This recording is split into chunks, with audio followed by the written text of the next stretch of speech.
My daughter drained every dollar from my bank account and flew first class to Paris with her husband and his mother, leaving me behind with an empty refrigerator and a silence that felt heavier than betrayal. They believed I was just a confused old man who would quietly disappear into a state facility. What they forgot is that before retirement, I spent 40 years as a structural engineer. My entire career was built on one skill: finding the hidden weakness that makes a structure collapse. 3 days later, she called me from Paris, crying and screaming that I had ruined her life. I calmly reminded her of one simple truth: sometimes a foundation fails because of the damage done from within. Thank you for spending your time with this story. Before we continue, drop a comment and let me know where you're watching from. I enjoy seeing how far these stories reach. Also, a quick note: some parts of this story are fictionalized to enrich the narrative, and any similarity to real people or locations is purely coincidental. My name is Benjamin Carver, though most people simply call me Ben. I am 70 years old, and Chicago has been my home for my entire life. For 4 decades, I worked as a structural engineer, the kind of man responsible for making sure skyscrapers didn't fold under their own weight. My days were spent calculating loads, studying stress points, and searching for the invisible fractures that could one day bring down thousands of tons of steel and concrete. Over the years, I learned something important about structures: the most dangerous cracks are rarely visible.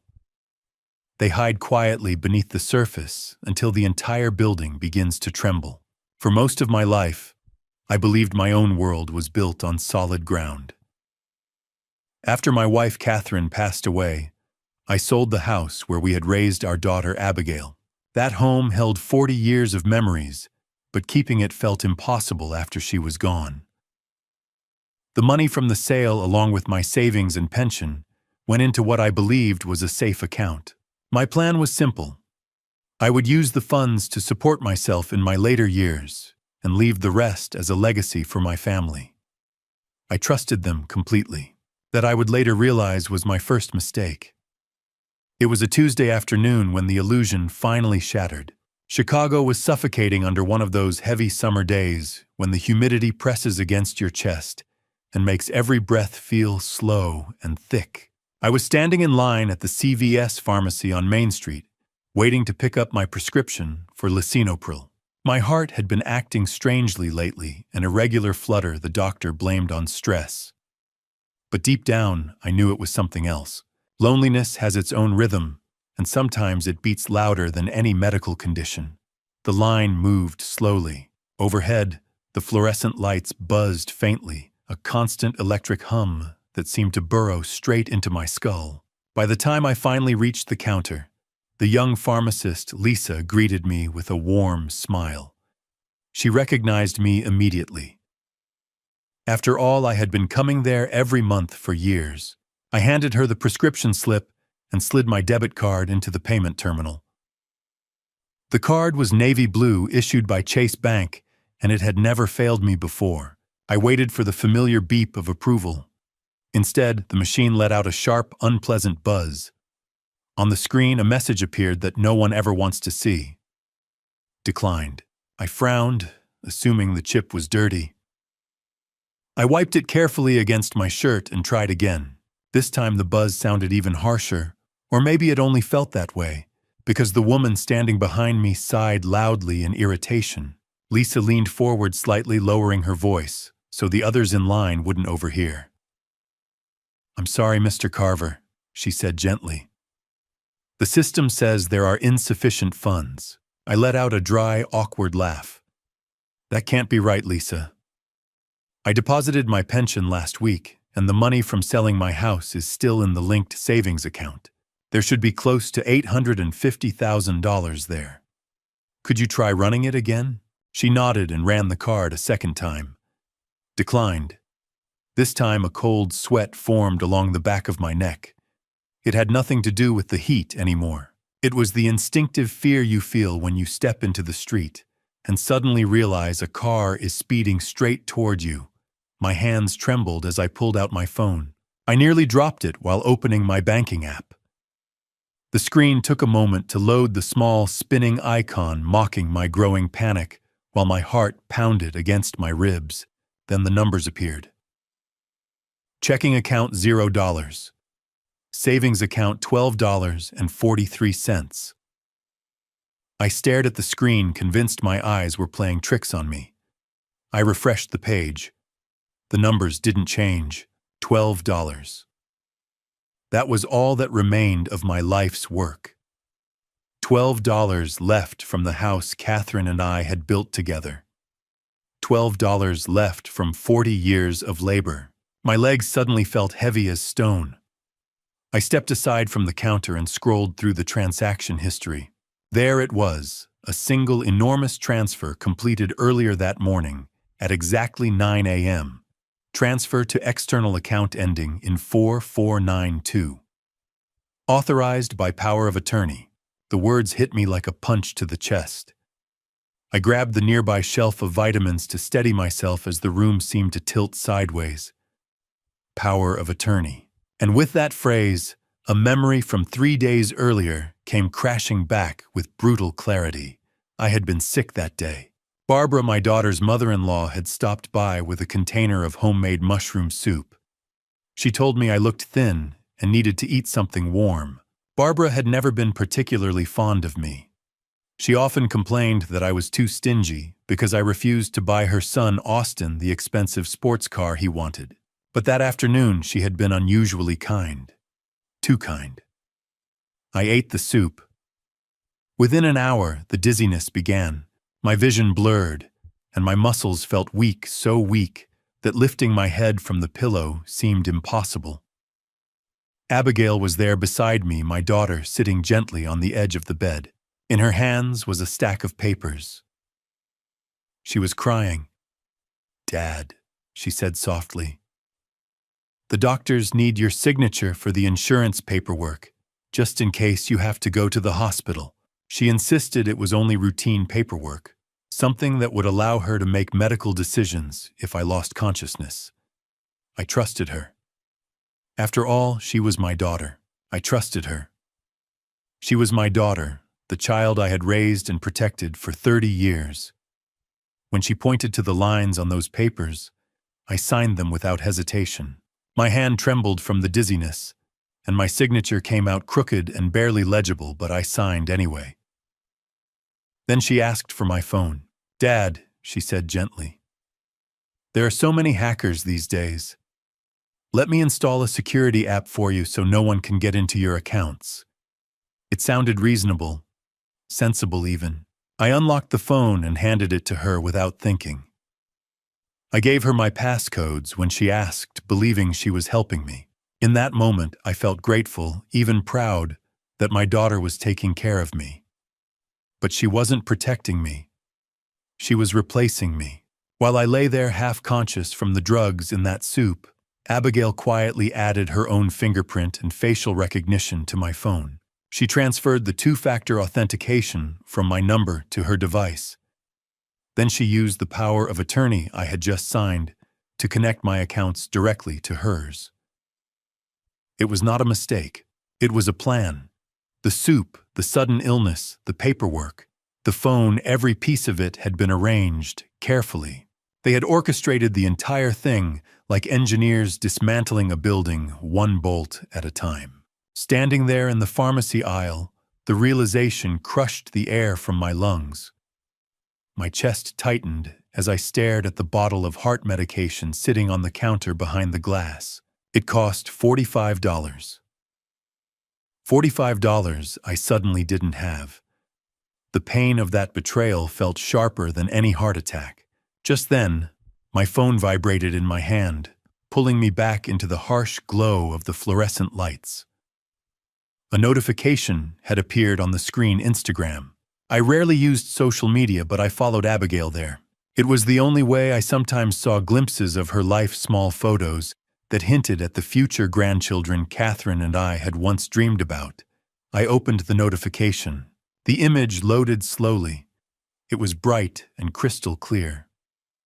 The photo showed the inside of an airplane cabin, but not the crowded rows of economy seats. This was first class. I recognized the layout: immediately: wide leather chairs that turned into beds, polished wooden panels, and elegant glasses filled with champagne. In the center of the picture sat Abigail. She was holding a tall flute of golden champagne, smiling like someone who had just won the lottery. She wore a brand new designer outfit, oversized sunglasses resting casually on top of her head. Beside her was Austin, her husband, leaning comfortably in his seat, with the satisfied grin of a man who believed he had just pulled off the perfect crime. Across the aisle sat Barbara. She raised her own glass toward the camera, her smile wide and triumphant, the same woman who had served me that bowl of mushroom soup 3 days earlier. They looked happy, ecstatic, like people celebrating the beginning of a dream. Then I read the caption beneath the photo, and the blood in my veins turned to ice. Paris bound, finally free from the burden. Time to live the life we deserve. Goodbye old life, hello luxury. Hashtag inheritance early, hashtag new beginnings. I stared at the words for a long time. They hadn't just taken my money, they were celebrating it. To them, my life savings wasn't security for an old man. It was their freedom. They had already imagined the ending of my story, me fading quietly into some underfunded state facility, another forgotten pensioner waiting for the end. They believed I would simply disappear. For a moment, my chest felt hollow, like the wind had blown straight through me. But slowly the shock began to fade, replaced by a colder, steadier feeling. It was a sensation I knew well from decades spent on construction sites. The moment when you study a building structure and finally see where its weight truly rests. The moment you identify the load-bearing walls, the precise points where one carefully placed charge could bring the entire structure crashing down. They thought I was helpless. They believed the power of attorney was their golden ticket. But they had overlooked one small detail. They had forgotten who they were dealing with. That money did not come from luck. It came from 40 years of contracts engineering reports, legal clauses, and carefully written agreements. I had spent my entire career reading the fine print, and Abigail had just triggered it. I looked once more at the numbers on my screen, $12.43. Then I looked again at the photo of my daughter laughing thousands of miles above the Atlantic Ocean. I didn't cry. I didn't shout. Instead, I slipped the phone into my pocket and quietly walked out of the pharmacy. The summer heat wrapped around me like a thick blanket, but I barely noticed. Inside, I felt cold. I reached my car in the parking lot, a 10-year-old sedan they hadn't bothered to steal. I sat down behind the wheel and gripped the steering wheel so tightly that my knuckles turned white. "Enjoy the champagne, Abigail," I murmured softly to the empty car. "Enjoy the flight. Because when you land, you're going to discover something important." I started the engine. You didn't just rob a helpless old pensioner. The engine rumbled to life beneath my hands. You robbed a man who knows exactly how to collapse a building while the thieves are still inside. I pulled out of the parking lot and turned toward downtown. I wasn't going home to cry. I was going to see Sarah Jenkins, my lawyer, and I was about to activate a protocol I had created years earlier, a failsafe I had always hoped would remain unused. The game had begun, and Abigail had no idea she had just made the first move in a match she could never win. I sat in my 10-year-old sedan, and the air conditioning struggled against the humid Chicago heat. But the chill inside my bones had nothing to do with the temperature.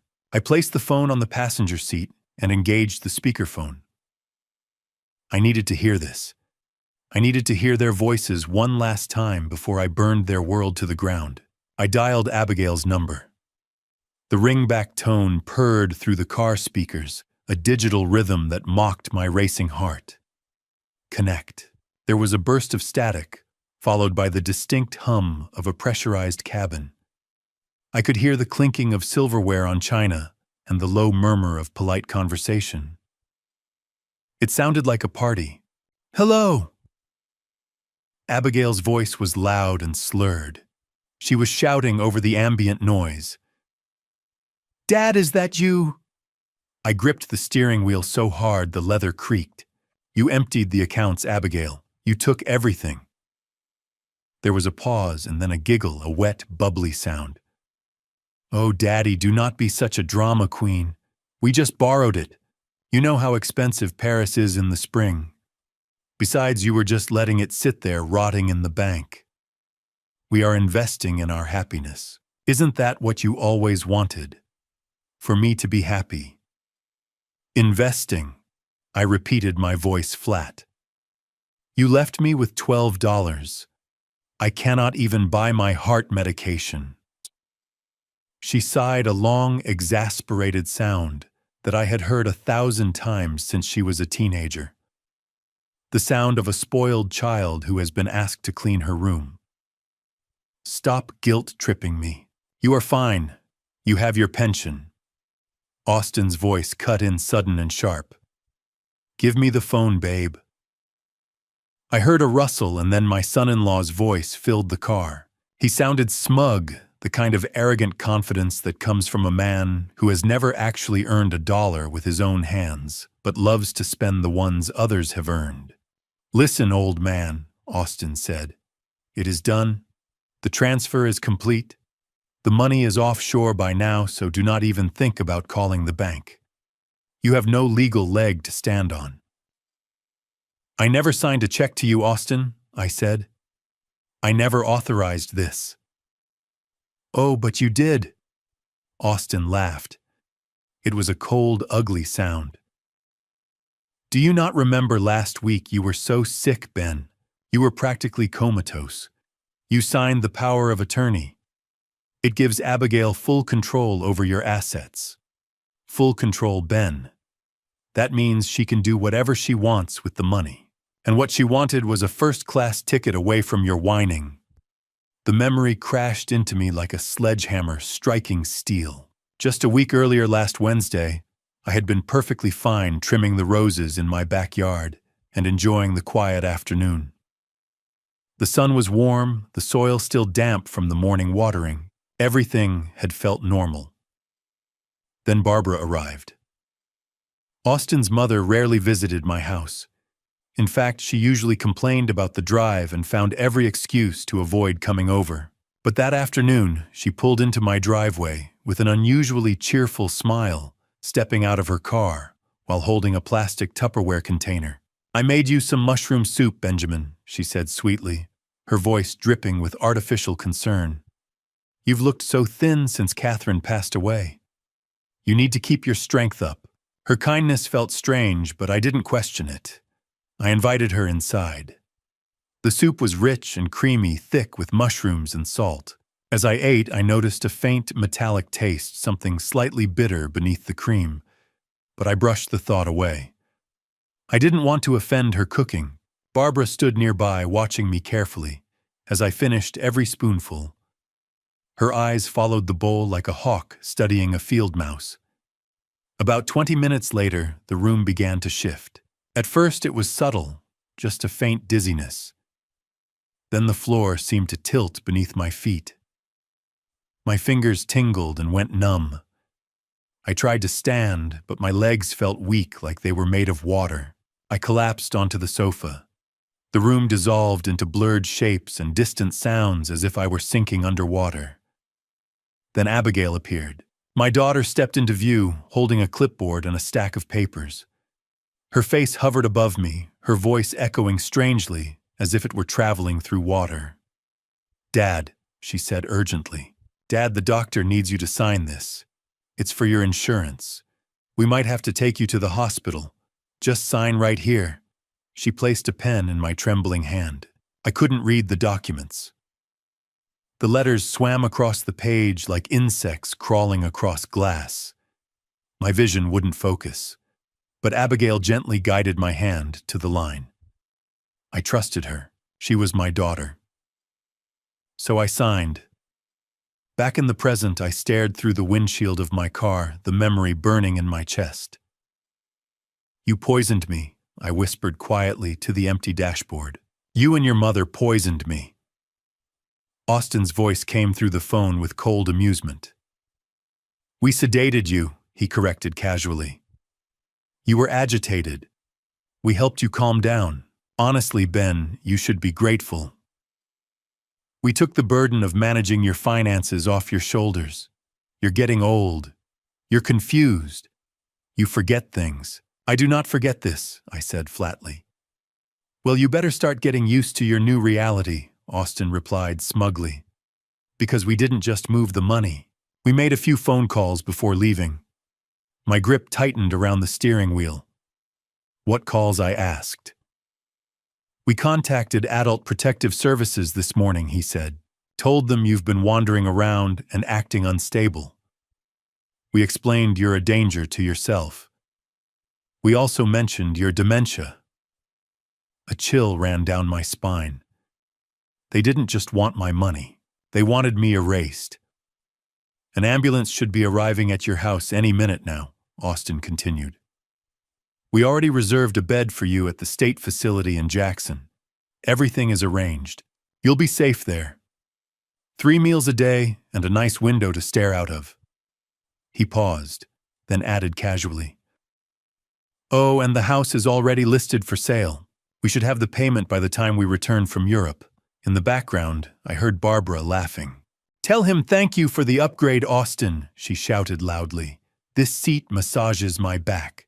Finally, the old man is useful for something. Then they all laughed.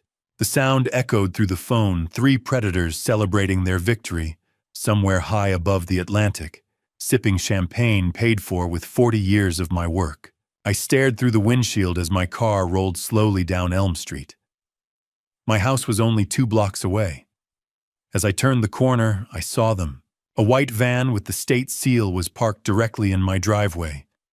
Behind it stood an ambulance with its lights quietly flashing. 2 EMTs in uniform and a woman in a beige suit holding a clipboard were standing on my porch, knocking firmly on the front door. They were there. They were actually there. They had come to collect the package. They had come to take the senile, confused old man and lock him away in a state-run warehouse where he could rot while his family spent his life savings on designer bags and French wine. Austin was still talking on the phone, rambling about how they were going to renovate their kitchen with the rest of the money.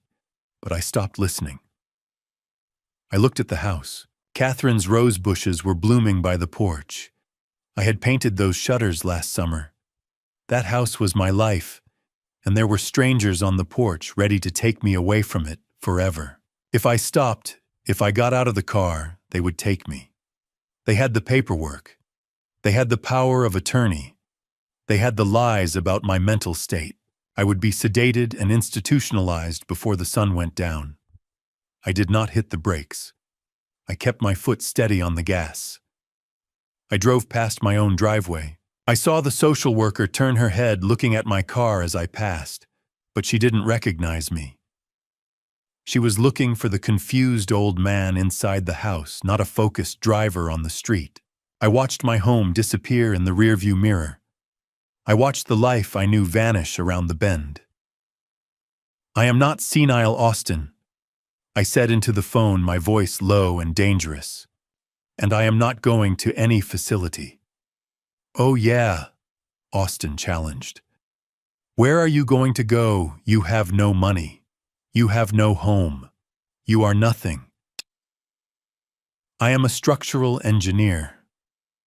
I said, and I know exactly where the load-bearing walls are in your life. I hung up the phone. I didn't throw it. I placed it gently on the seat. I had $12 in the bank. I had a half tank of gas. I had the clothes on my back. And I had a rage that burned hotter than any forge I had ever worked in. I wasn't going to the police. The police would look at the power of attorney and tell me it was a civil matter. They would see the report from the family claiming I was mentally unstable, and they would hand me over to the social workers. No, this required a different kind of intervention. I drove toward the highway. I knew exactly where I was going. I was going to see Sarah Jenkins, She was the toughest lawyer in the county, a woman who ate sharks for breakfast. And I was going to trigger a clause in the trust fund that my daughter didn't even know existed. They believed they had already won. In their minds, the game was finished the moment they seized the king. But they forgot something important about strategy. Sometimes a single pawn, placed carefully and moved at the right moment, can bring down an entire empire. I merged onto the interstate and headed toward downtown Chicago. The sun was beginning to set, stretching long shadows across the highway like dark fingers. My stomach growled loudly, reminding me that I hadn't eaten anything since the day before. The hunger was sharp, almost painful, but I welcomed it. Hunger keeps a man alert. It keeps his mind focused. "Enjoy Paris," I murmured to the empty car. "Because by the time this is over, it will be the most expensive vacation you've ever taken." The highway stretched ahead of me like a gray ribbon disappearing into the horizon. My hands rested steadily on the steering wheel, but inside my mind, calculations were racing, variables, contingencies, structural pressure points, moving faster than most people could follow.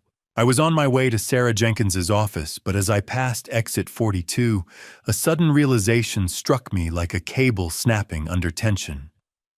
I couldn't show up at Sarah's office empty-handed. I needed the blueprints. In construction, you never begin a demolition without the original schematics. You must know exactly where the gas lines run. You must understand which columns hold the weight of the building and which ones are merely decorative.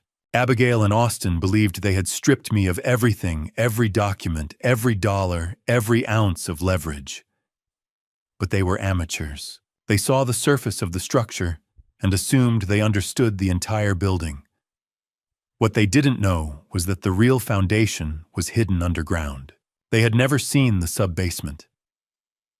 I took the next exit, looped around, and headed back toward my house. When I turned onto Elm Street again, the ambulance was still there. Its emergency lights pulsing silently, flashes of red and white reflecting off the trees like a slow heartbeat. Curious neighbors peeked through their curtains, drawn toward the commotion, like moths circling a bright lamp. I pulled my sedan behind the white van marked with the seal of Adult Protective Services and turned off the engine. For a moment I sat still, breathing slowly. The faint smell of old air conditioning filled the car, mixed with something else, determination. Then I stepped out. The woman in the beige suit noticed me first. She tapped one of the EMTs on the shoulder and pointed in my direction. Both men turned toward me, their expressions blending professional concern with quiet authority. They had expected someone very different. A wandering old man. A confused patient who couldn't remember the date or his own address. "Mr. Carver," the woman called as she approached. Her voice carried the soft, exaggerated tone people use with children or overly friendly dogs. "I'm Brenda from Adult Protective Services. Your family is very concerned about you." I straightened to my full height. Even at 70 years old, I still stand 6 feet 2 inches tall. 40 years spent walking steel beams 500 feet above the ground has a way of teaching a man to keep his spine straight. Gravity doesn't forgive sloppy posture. "My family," I replied calmly, "is currently drinking champagne somewhere over the Atlantic Ocean on a Boeing 747, Brenda." I met her eyes. "They're not worried about me. They're celebrating." She blinked in surprise, clearly caught off guard by my composure. Her gaze shifted down to the clipboard in her hands before returning to my face. "We received a report stating that you've been suffering from severe dementia," she explained carefully. "According to the report, you've been wandering the streets and may be a danger to yourself. We've been authorized to transport you to the Jackson State Facility for evaluation." Without speaking, I reached into my back pocket and pulled out my wallet. From inside, I removed a business card and handed it to her. It was my consulting card. "I'm a structural engineer," Brenda, I said evenly. "Right now, I'm consulting on the retrofit of the suspension bridge downtown. Yesterday morning, I submitted a 40-page report to the City Council outlining tensile stress distribution." I tilted my head slightly. Tell me something, I asked. Does a man with advanced dementia calculate load distribution for a 20-ton bridge? Is this conversation helpful so far? She took the card. She looked at it, then at me. Her brow furrowed. Sir, your daughter has power of attorney. She claims you have been hallucinating. My daughter has a shopping addiction and a husband who has never held a job for more than 6 months, I countered. I unlocked my phone and brought up my email. Here's the timestamp on my report sent yesterday at 8 a.m. Here's the reply from the city engineer thanking me for my clarity. Ask me anything, Brenda.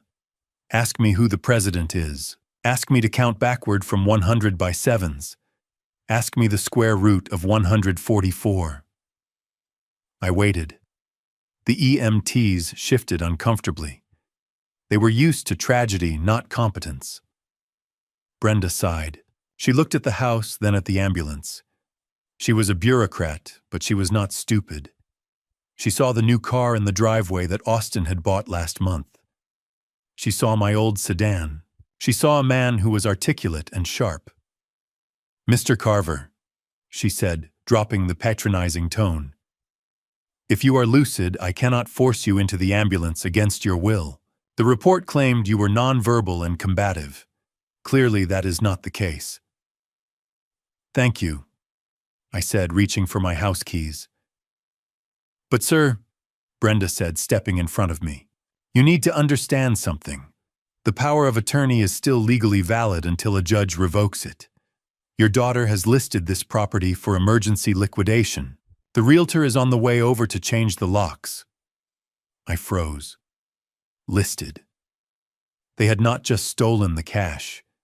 They were selling the foundation from under my feet. Technically, she continued, her voice softening with pity.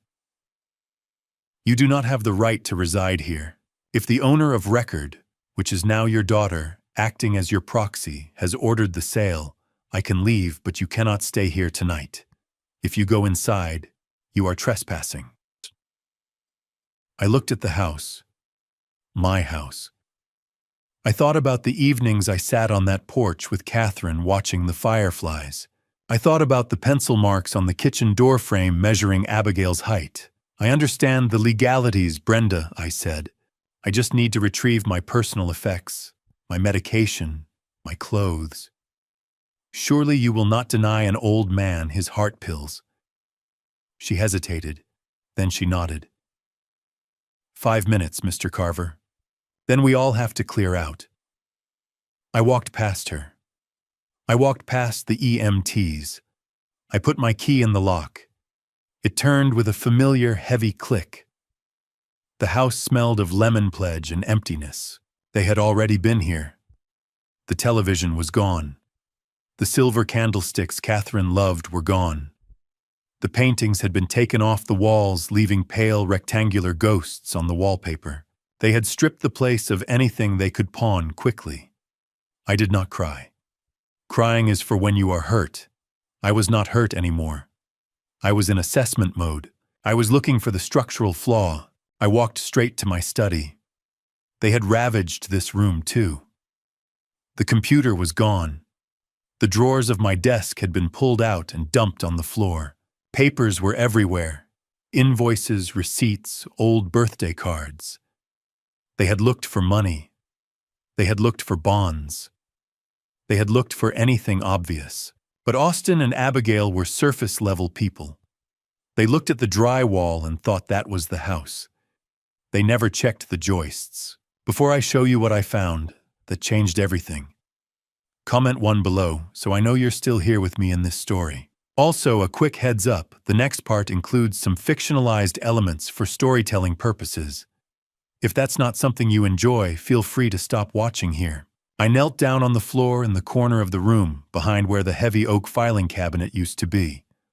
The cabinet was gone, sold probably, but the rug remained. I pulled the corner of the oriental rug back. Underneath were the oak floorboards. To the naked eye, they looked seamless, but I had laid this floor myself 30 years ago. I pressed my thumb against the third knot from the wall and applied 40 pounds of pressure. Click. A section of the floorboard popped up half an inch. It was a spring-loaded mechanism, simple, mechanical, and invisible, unless you knew the exact pressure point. I lifted the false board. Underneath, nestled between the floor joists, was a steel fireproof box. It was covered in a thin layer of dust. My hands did not shake as I spun the combination dial. Right to 30, left to 14, right to 82. The tumblers clicked into place with a sound that felt like a heavy door slamming shut on my daughter's future. I opened the box. It was all there, the deed to the house in my name, the original life insurance policies, and most importantly, a thick blue binder labeled the Carver Family Trust. I pulled the binder out. I opened it to page 14. The text was dense, full of legal jargon that I had paid Sarah Jenkins $5,000 to write up 10 years ago. Abigail knew the trust existed. She knew she was the beneficiary. That was why she felt so confident draining the accounts. She thought the trust was just a pot of money waiting for her. But she had never read the bylaws. She had never read Clause 14b. I read the text aloud in the empty, echoing room, my voice bouncing off the bare walls. In the event of the grantor's incapacitation or death, control of assets shall pass to the beneficiary.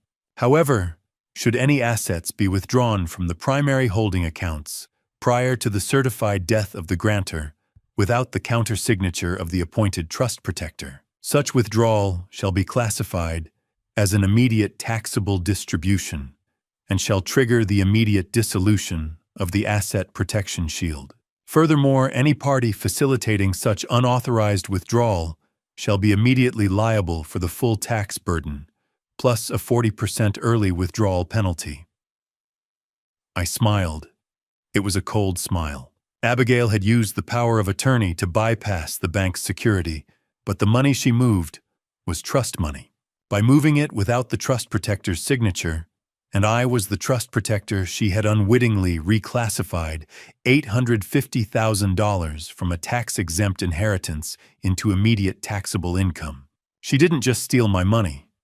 She had just handed herself a tax bill for nearly $400,000 due immediately. And because she had moved the money across international lines to fund a vacation, she had technically committed wire fraud against the trust. I closed the binder. I tucked it under my arm. I stood up and walked out of the study. I walked out of the house. I walked past Brenda, who was checking her watch. "I have what I need," I told her. I got into my car. I put the binder on the passenger seat. It looked innocuous, just a blue folder, but it was a demolition charge. I pulled my phone out and dialed Sarah Jenkins. She answered on the first ring. "Sarah," I said, my voice steady. "It is Ben." "Ben," she sounded worried. "I tried calling you. I saw some strange activity alerts on the trust monitoring system. Are you okay?" "I am fine, Sarah," I said. "But we have a situation." Abigail activated the power of attorney.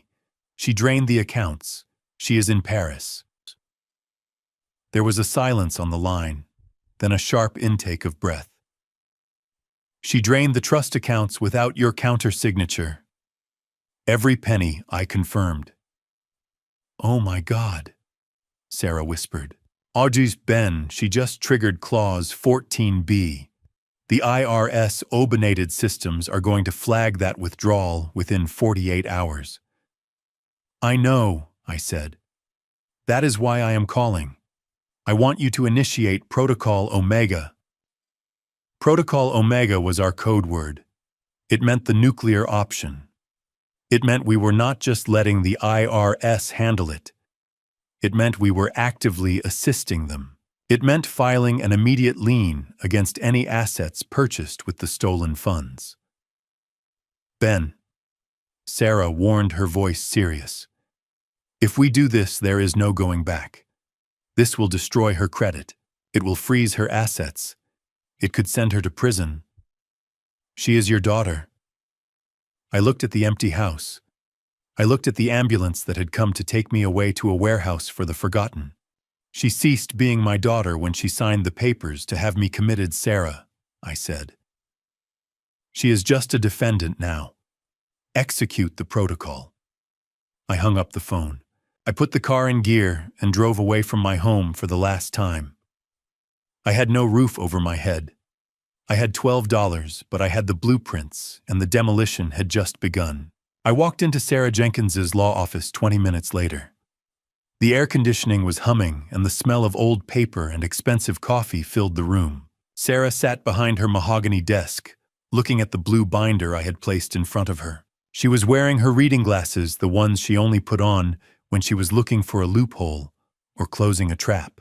She flipped through the pages, her finger tracing the lines of the trust agreement. "So let me get this straight, Ben," she said, without looking up.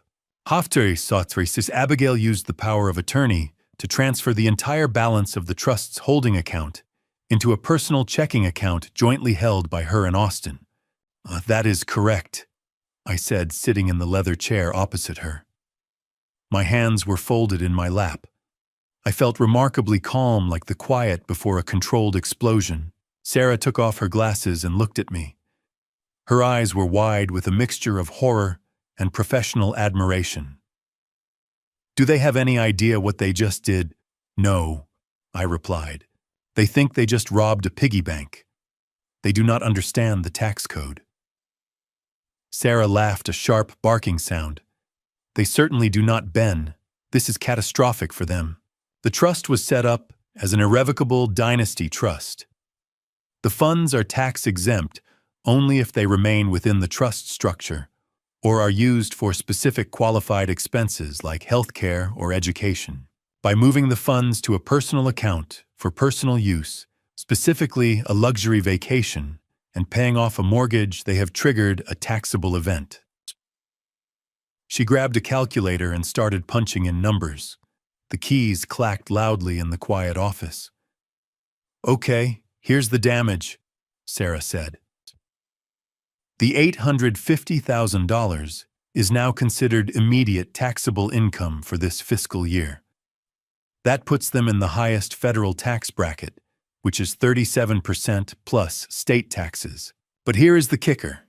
Because they violated the terms of the trust, there is an automatic early withdrawal penalty and a breach of fiduciary duty fine mandated by the IRS code attached to this specific trust vehicle. That is another 40%. I did the math in my head. Structural engineers are good with numbers. "So they owe the government roughly 77% of what they stole," I said. Sarah nodded. "Give or take. And the IRS does not care that they spent the money on champagne and first-class tickets. The tax bill is due immediately upon the transaction being flagged.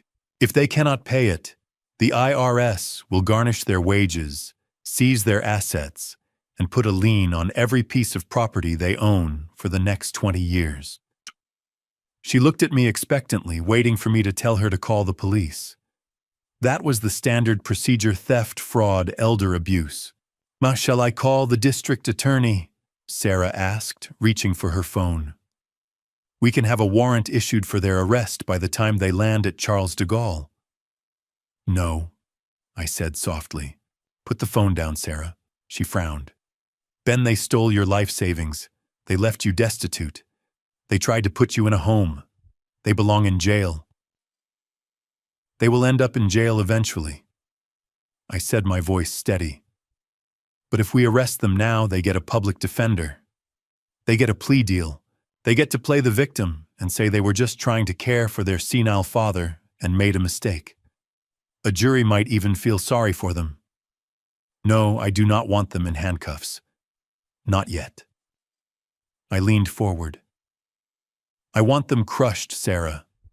I want them to feel the weight of the bureaucracy.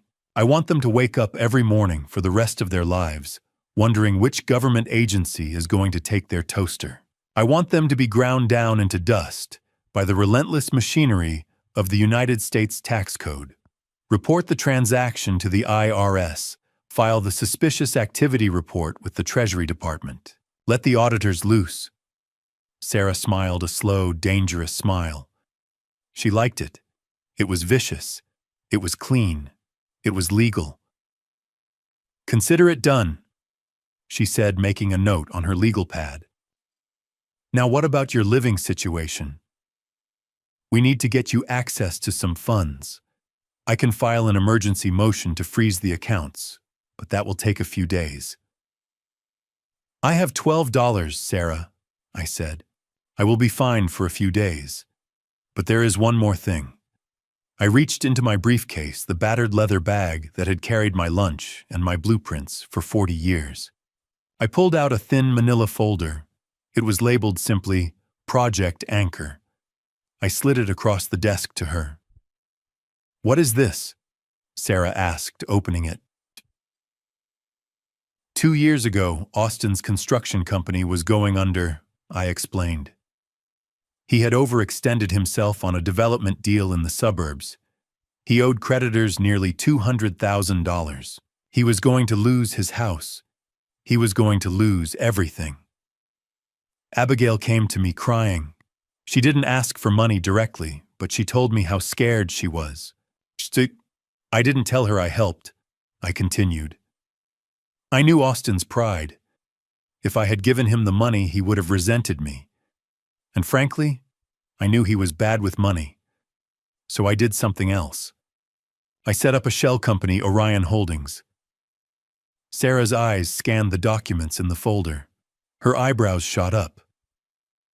"You bought his debt," she whispered. "I bought the distressed notes from the bank for 60 cents on the dollar," I confirmed. "I own his business loans. I own the lien on his equipment. I am Orion Holdings.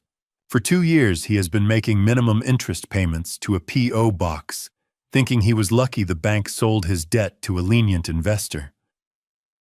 He missed a payment last month," I said, "and now he has left the country with stolen funds." Sarah looked up at me, and for the first time she looked a little afraid. "Ben, do you realize what this means?" "I do," I said. "The terms of the loan agreement are standard. If the borrower engages in criminal activity or attempts to flee the jurisdiction, or if the collateral is at risk, the lender has the right to call the full value of the loan immediately." "Immediate debt call." Sarah said, the legal term hanging heavy in the air. "Austin is in Paris spending my money," I said. "That is flight. He is using the proceeds of a crime. That is criminal activity. And he is depleting his liquidity, which puts my collateral at risk." I picked up a pen from Sarah's desk.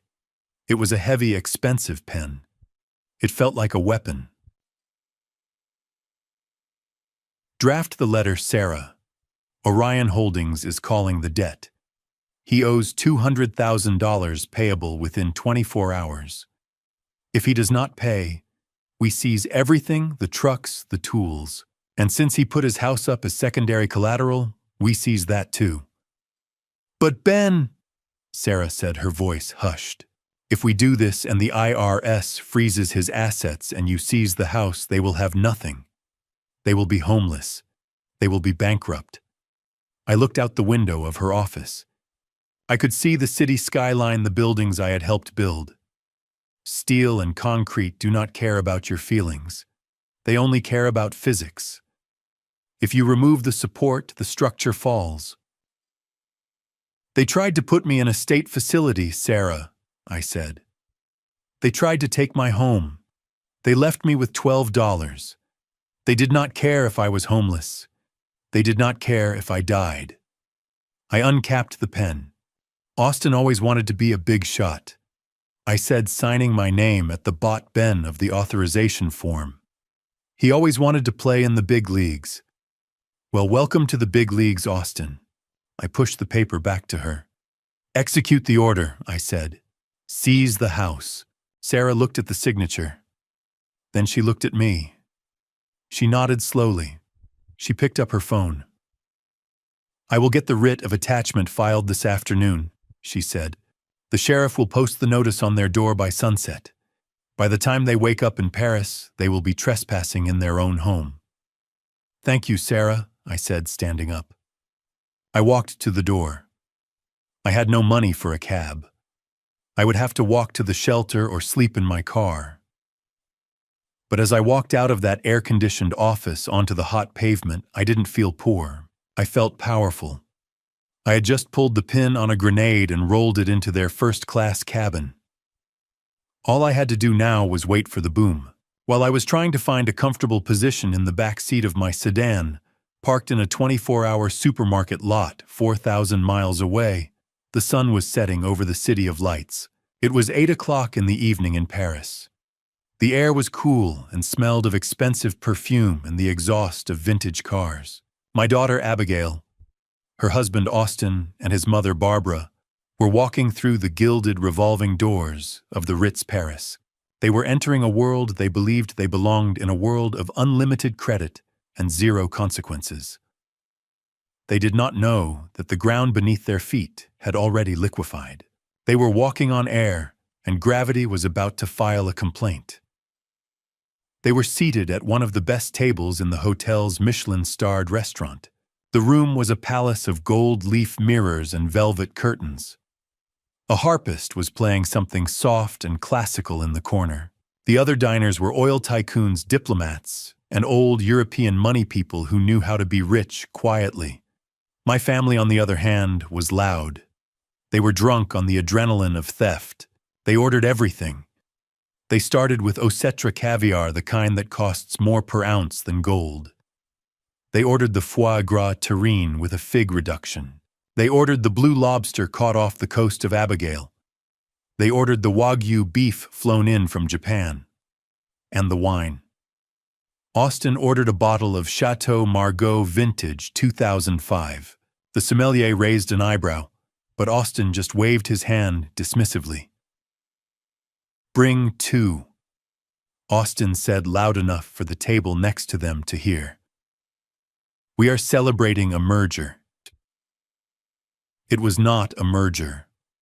It was a liquidation. My liquidation. I can imagine the conversation perfectly. I know them. I know their greed. I know how they feed off each other. "To new beginnings," Abigail said, raising her crystal glass. The diamonds on her fingers sparkled under the chandelier-light diamonds bought with the credit card that was linked to the account she had just drained. "To freedom," Barbara chimed in, clinking her glass against Abigail's. She was wearing a new silk scarf, probably Hermes, that she had picked up at the airport duty-free. "You look so relaxed, dear," Barbara continued. "The stress lines are gone. Living with that old man was aging you. He was just so negative." Abigail sighed, picking at her lobster. "Always talking about saving, always talking about rainy days. He never understood that you have to enjoy life while you can. He was a weight around our necks." "Well, the weight is gone now," Austin said, grinning. His mouth was full of steak. He swallowed and took a large gulp of wine. "I checked the tracking on the ambulance. The transfer to the state facility should be complete by now.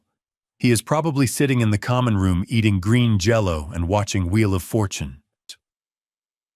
They all laughed, a cruel, jagged sound that cut through the polite murmur of the restaurant. "It is for the best," Barbara said, wiping a speck of sauce from her lip.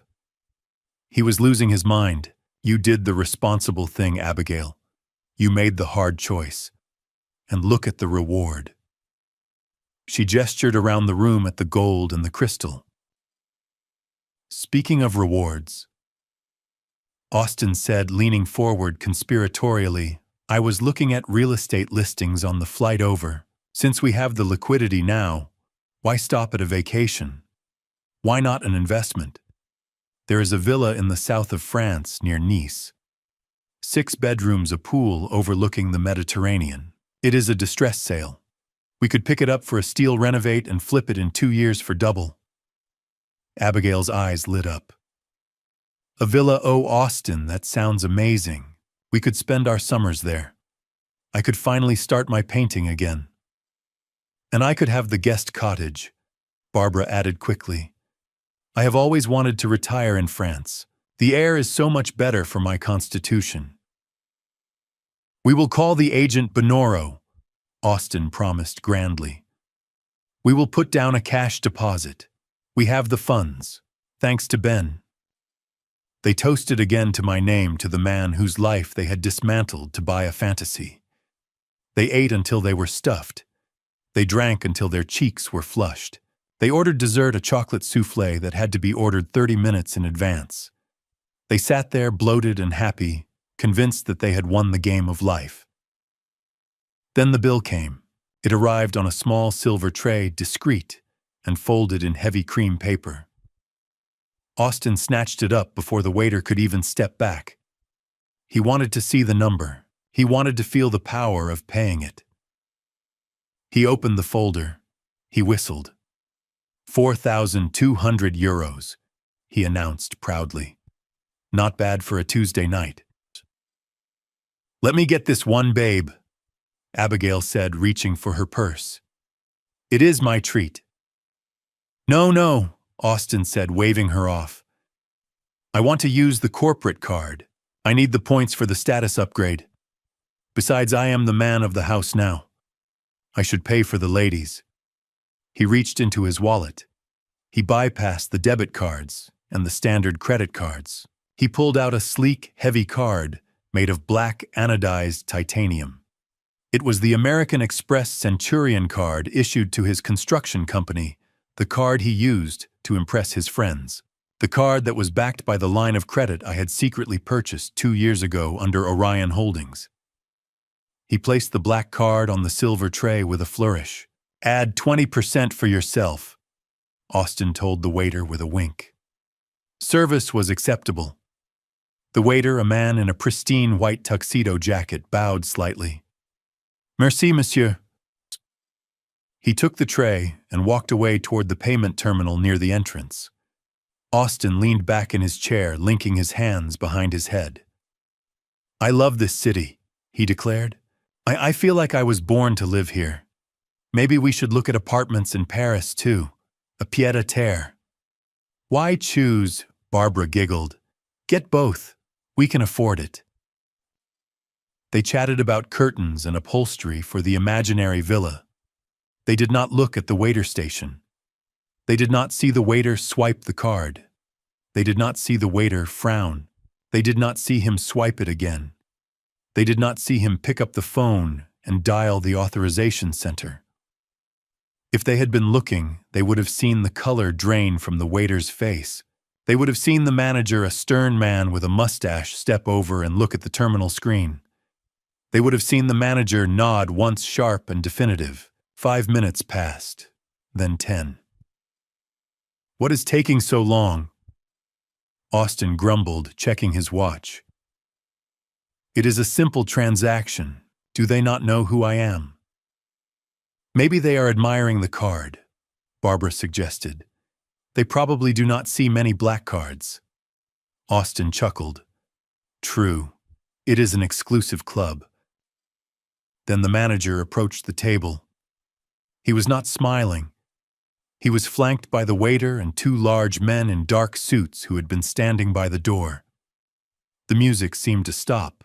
The conversation at the nearby tables died down as the other diners sensed the shift in the atmosphere. Austin looked up, expecting an apology for the delay. He expected a complimentary cognac. Is there a problem? Austin asked, annoyed. The manager stopped at the edge of the table. He held the black titanium card in his hand. He did not offer it back. He held it like it was a piece of contaminated evidence. Monsieur, the manager said, his voice projecting clearly across the silent dining room. I am afraid there is a significant problem. Austin scoffed. Do not tell me the machine is broken. Just run it manually. The limit is endless. The card has been declined, the manager said. Austin laughed, a nervous, incredulous sound. Declined, that is impossible. That is a Centurion card. Run it again. We have run it 3 times. The manager set his face like stone. And we have spoken to the issuing bank in the United States. They have instructed us to confiscate this card immediately. Confiscate. Austin stood up his chair, scraping loudly against the floor. You cannot do that. That is my property. Give it back. The manager took a step back, placing the card in his pocket. The 2 security guards stepped forward, crossing their arms. The bank informed us that the corporate accounts associated with this card have been frozen due to a writ of attachment filed this afternoon. The manager stated, loud enough for the oil tycoons and the diplomats to hear every word. They reported that the company is in default, and the assets have been seized due to bankruptcy and suspected fraud. Bankruptcy! Barbara shrieked, clutching her pearls. What are you talking about? My son is a wealthy developer. Fraud. Abigail whispered, her face turning the color of the white tablecloth. The bank was quite specific, madame. The manager continued, his voice dripping with icy politeness. This card is invalid. The account is legally seized, and therefore we cannot accept it as payment. He looked down at the bill on the tray. You have a balance of 4,200 euros, the manager said. We require an alternative form of payment immediately, or we will be forced to contact the gendarmerie. Austin looked around the room. Every eye was on him. The envy he had felt earlier was gone, replaced by a collective look of amusement and disdain. He was not a tycoon anymore. He was a fraud, a broke American trying to play king. Here. Austin stammered, his hands shaking as he reached into his wallet again. Try this one. It is a Visa personal account. He handed over another card. The manager took it and handed it to the waiter, who ran to the machine. Barbara was fanning herself with a napkin. This is a mistake, Austin. Fix this. This is humiliating. It is just a banking error, Mom, Austin said, sweat beading on his forehead. I moved some money around before we left. The wires probably got crossed. It is fine. The waiter returned. He shook his head. Declined, the waiter said. Marked as lost or stolen. Austin tried a MasterCard. Declined. Abigail opened her purse, her hands trembling so hard she dropped her lipstick. Try mine, she said, pulling out the debit card linked to the trust fund money, the card she had used to steal my life. There is almost $1 million on this one, she hissed at the manager. Run it. The waiter took it. He ran it. He came back. Declined, he said. Account frozen by the Internal Revenue Service for suspicious activity. The silence that followed was absolute. It was heavy. It was suffocating. The IRS, Abigail squeaked. The manager sighed. He snapped his fingers. The 2 security guards moved closer, boxing them in. It appears you have no means to pay for your dinner, the manager said. This is theft of services. We are staying at the hotel, Austin shouted, desperate. Put it on the room. We are in the royal suite. Yes, the manager said. We checked your room reservation as well. The credit card used to secure the suite has also been flagged as fraudulent. The hotel management is currently packing your belongings. You are no longer guests here. Barbara let out a low moan and slumped in her chair. Abigail started to cry, tears streaming down her face and ruining her makeup. Austin looked like he was about to vomit. You have 5 minutes to produce cash, the manager said, checking his watch. Or the police will escort you to the station. And in France, monsieur, we take dining and dashing very seriously. Austin looked at Abigail. Abigail looked at Barbara. Barbara looked at the empty lobster shells. They had no cash. They never carried cash. They were modern people, digital people. And now they were broke people. I sat in my car 4,000 miles away, staring at the digital clock on the dashboard. It was 8:30 p.m. in Paris. The show was just beginning. I imagined the waiter's voice. I imagined Austin's face. I opened my glove compartment and took out a small packet of beef jerky. It was my dinner. It cost $2. It tasted better than any lobster in the world. The silence in the Michelin-starred restaurant was heavy enough to crush a diamond. Austin stood there with his wallet turned inside out, spilling a rainbow of credit cards onto the pristine white tablecloth. There was a Platinum Visa, a World Elite MasterCard, an airline rewards card that he had bragged about getting just last month.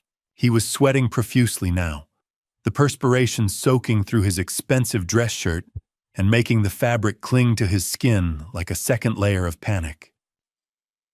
"Try this one," Austin stammered, shoving the Platinum Visa at the waiter. "It has a $50,000 limit. I just paid it off." The waiter took the card with 2 fingers as if it were a dirty tissue.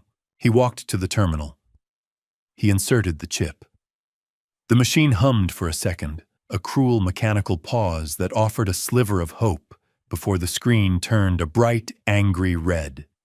"Declined," the waiter said flatly, returning the card.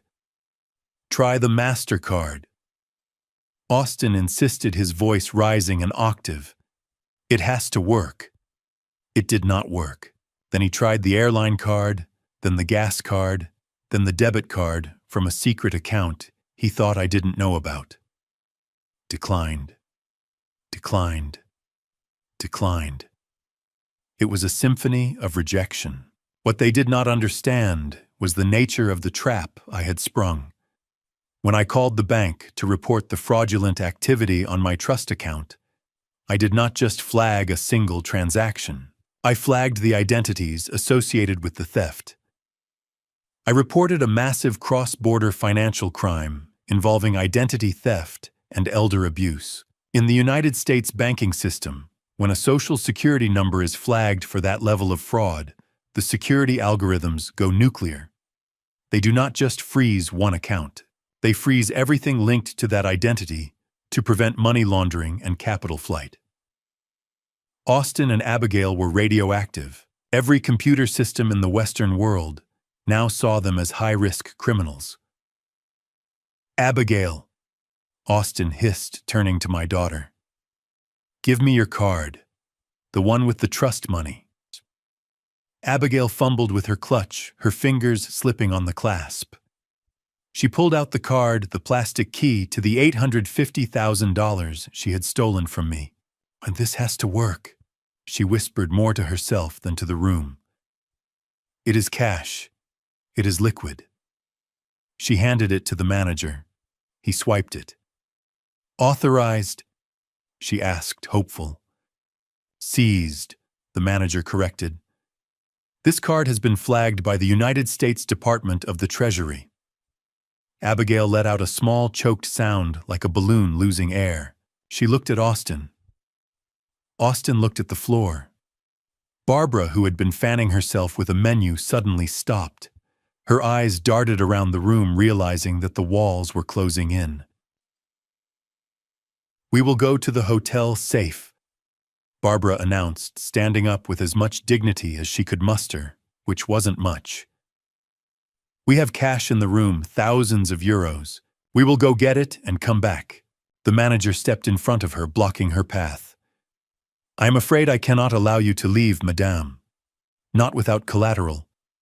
We have had guests try the 'I will fetch the cash' routine before. They usually run out the back door." "We are not criminals," Barbara shrieked. "The declined cards suggest otherwise," the manager replied coolly. "You have a bill of 4,200 euros. If you cannot pay it right now, I will press this button, and the gendarmerie will be here in 3 minutes. Theft of services and fraud are serious offenses in France." You will spend the night in a cell."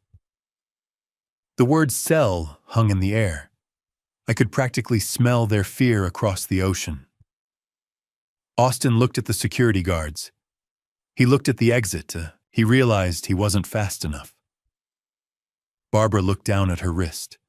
She was wearing a Rolex Datejust solid gold with a diamond bezel. She had bought it yesterday at the airport in New York using the very first withdrawal from my account. It cost $12,000. "Take the watch." Barbara spat, unbuckling the clasp with trembling fingers. She slammed it onto the table. "It is worth 3 times the bill. Take it and let us leave."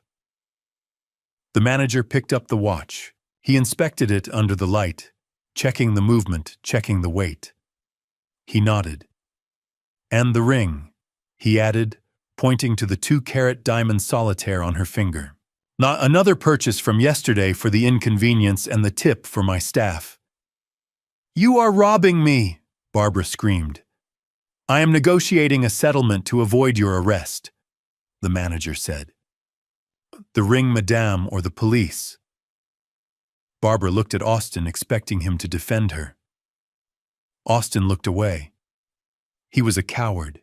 He would sell his own mother to avoid a night in a French jail. "Give him the ring, Mom," Austin mumbled. "We have more money in the safe. We will buy another one, Benoro." With a sob of pure rage, Barbara yanked the ring off her finger and threw it at the manager. "We are leaving," she announced, storming toward the door. "And we are never coming back to this dump." Austin and Abigail scrambled after her, heads down, trying to avoid the gaze of the other diners who were watching the spectacle with undisguised amusement. They ran out of the restaurant and into the lobby of the Ritz. They needed to regroup. They needed to get to the room. They had stashed €5,000 in cash in the room safe earlier that day, a little emergency fund they had withdrawn for shopping at the flea markets. €5,000 would get them a hotel somewhere else. It would buy them food. It would buy them time to figure out why the banks were malfunctioning. They did not know it wasn't a malfunction. They did not know it was an execution. They sprinted across the lobby, past the concierge desk, past the displays of jewelry they could no longer afford. They reached the elevators. Austin jammed the button. Come on," he muttered, bouncing on his heels. When the doors opened, they piled in. Abigail was crying softly again. "My watch." Barbara was moaning. "He took my Rolex. That old man is going to pay for this. When I get back, I am going to put him in the basement. I am going to feed him dog food." They reached their floor. The hallway was lined with thick plush carpet that swallowed the sound of their frantic footsteps. They ran to the end of the hall, to the double doors of the royal suite. "We get the cash, we check out. We go to the Four Seasons." Austin panted, pulling the keycard from his pocket. He slid the card into the slot.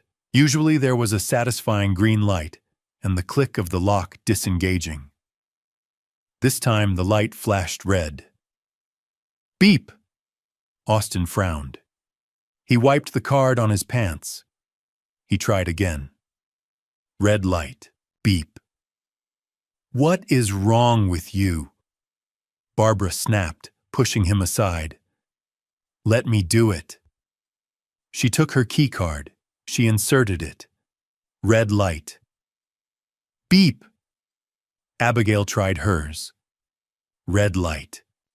"It is demagnetized," Austin said, panic creeping into his voice. "All of them." "No." A voice spoke from behind them. "They are not demagnetized. They have been deactivated." They spun around.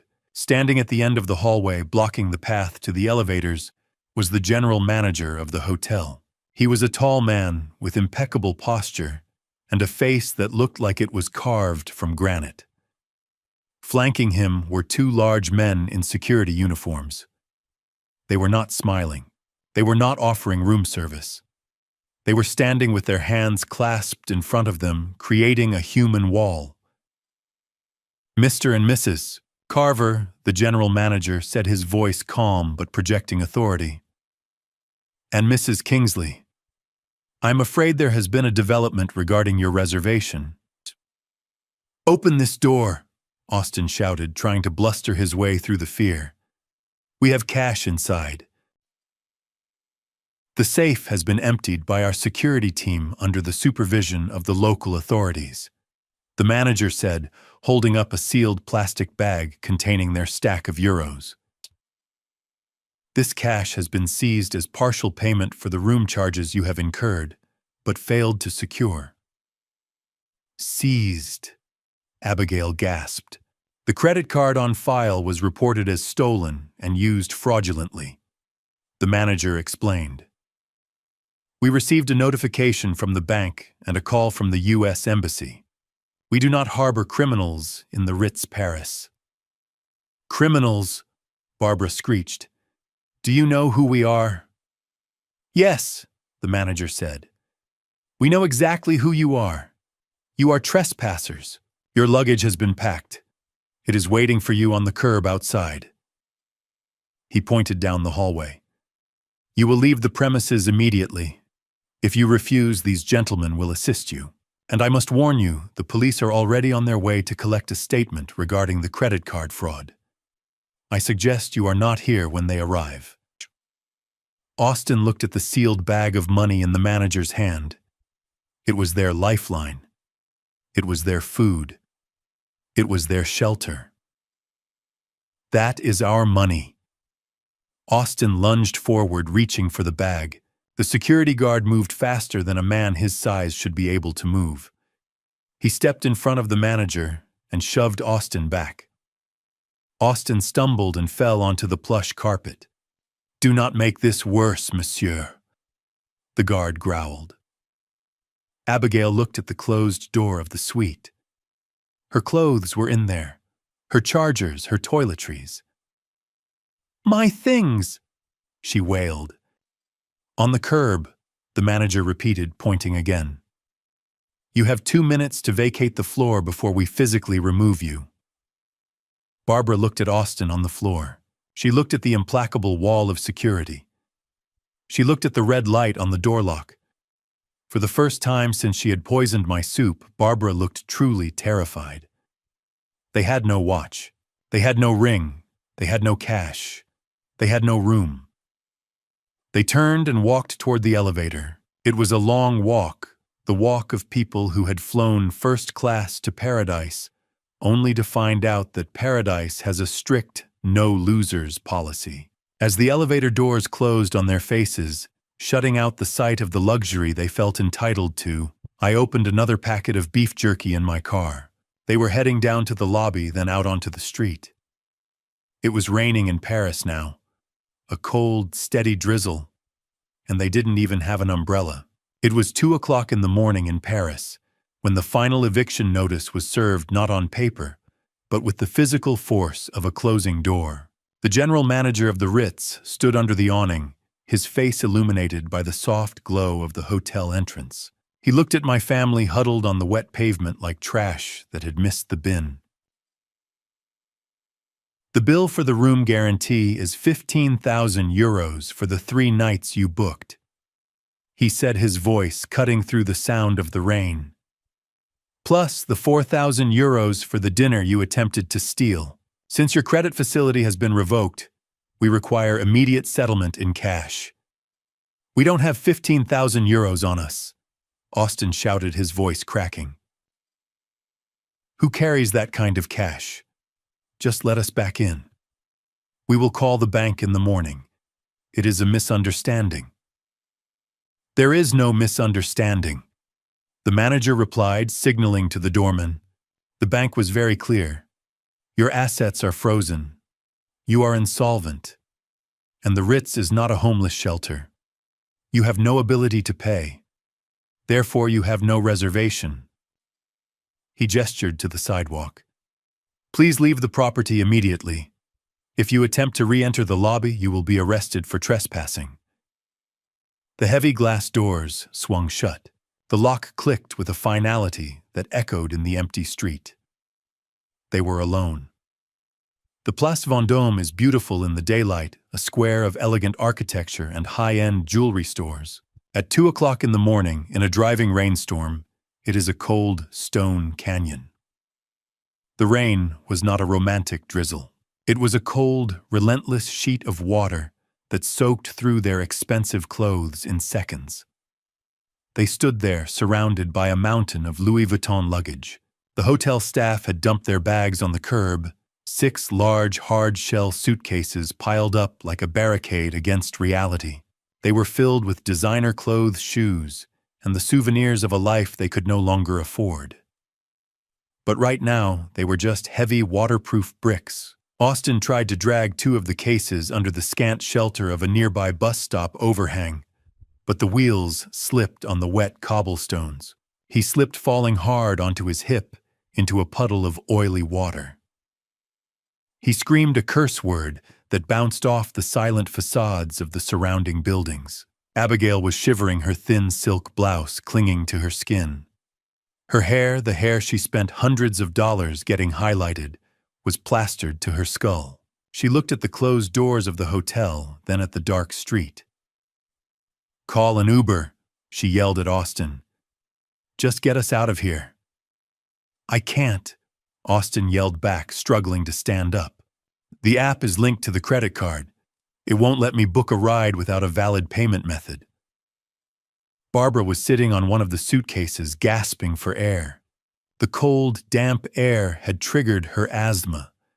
It started as a wheeze, a high-pitched whistling sound in her chest.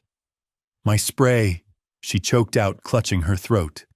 "Austin, get my spray." Austin scrambled to the pile of luggage. "Which bag is it in, Mom?" "The small one," Barbara wheezed. "The vanity case, the brown leather one." Austin frantically started tossing bags aside. He checked the tags. He checked the zippers. He spun around, his eyes wild. "It is not here," he said. "What do you mean it is not here?" Abigail screamed. "Look harder." "I am looking," Austin shouted back, kicking a large suitcase in frustration. "It is not here. The staff must have kept it, or they missed it when they packed us out." Barbara let out a terrifying gurgling sound. Her face was turning a pale shade of gray in the streetlights. She needed that inhaler. Without it, her airways were constricting, shutting down like a blocked pipe. "Go back in," Abigail ordered. "Go get it." Austin ran to the hotel doors. He pounded on the glass. "Hey!" he screamed. "Hey, we need medication. My mother is sick." Inside the warm, golden lobby, the night porter looked up from his desk. He saw Austin, wet and frantic, banging on the glass. He did not move. He had his orders. No re-entry. He simply looked down at his ledger and turned the page. "Ma, they can't hear me," Austin sobbed, leaning his forehead against the cold glass. "They won't open." Barbara was doubled over now, coughing spasmodically. The rain was washing the makeup off her face, revealing the terrified old woman underneath.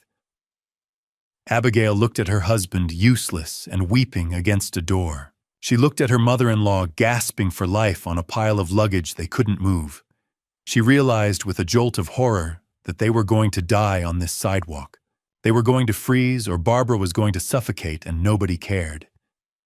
She reached into her pocket and pulled out her phone. It was the only thing she had left that worked. The battery was at 12%. She didn't call the police. She didn't call an ambulance. In her panic, her mind reverted to the one safety net she had known her entire life. The one person who had always fixed everything. The one person she had betrayed. She dialed my number. I was sitting in my car in Chicago eating a piece of beef jerky when the phone rang. I saw the name on the screen. Abigail. I let it ring twice. I took a sip of lukewarm water. I wanted her to feel the silence. I wanted her to wonder if I had finally cut the cord completely. Then I picked up. I didn't say hello. I just listened. Dad! Abigail screamed. Her voice was raw, distorted by the wind and the panic. Dad, pick up. I am here, Abigail. I said, my voice calm. Dad, you have to help us, she shrieked. We are on the street. It is raining and they kicked us out. They took everything. Barbara is having an asthma attack and her medicine is locked inside. She can't breathe. Dad. I listened to the sound of the rain in the background. I heard Austin sobbing. I heard the wheezing rattle of Barbara's breath. Dad, are you listening to me? Abigail yelled. Unfreeze the cards right now. Transfer the money back. We need a hotel. We need a doctor. You are killing us. What the hell did you do? I leaned back in my car seat. The fabric was worn, but it was dry. I didn't do anything, Abigail, I said. You did this. You emptied the accounts. You signed the papers. You booked the flight. I am just the spectator. You are a monster, she screamed. How can you do this to your own family? We are going to die out here. You are not going to die, I said. It is just rain. And Barbara is resilient. She survived poisoning me with mushroom soup. She can survive a little cold air. She didn't poison you. Abigail lied, but her voice wavered. That was an accident, Dad. Please open the account, just for an hour, just so we can get inside.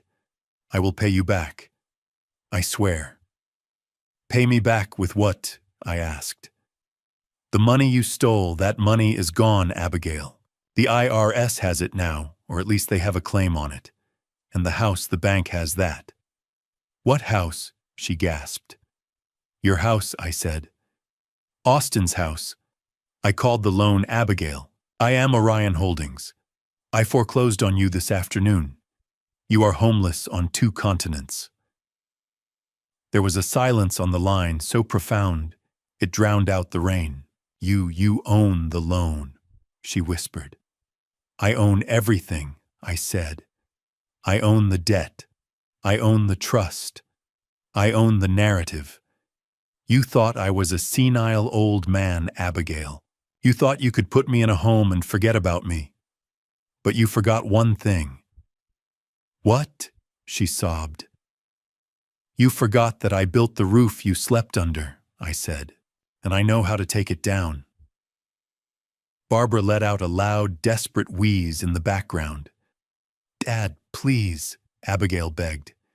She is turning blue. Call the French emergency services. I suggest it is 112, I said. They have socialized medicine. It is free, unlike my bank account. You hate me, she cried. You really hate me. I don't hate you, Abigail, I said. I am just disappointed. And I am teaching you a lesson. It is a hard lesson, but it is the only one you seem capable of learning. I hung up the phone. I sat there in the darkness. My heart was beating fast, but not from fear, from adrenaline. I pictured them on that sidewalk, the wet clothes, the useless luggage, the reality crashing down on them, harder than the rain. They would call an ambulance. Barbara would survive.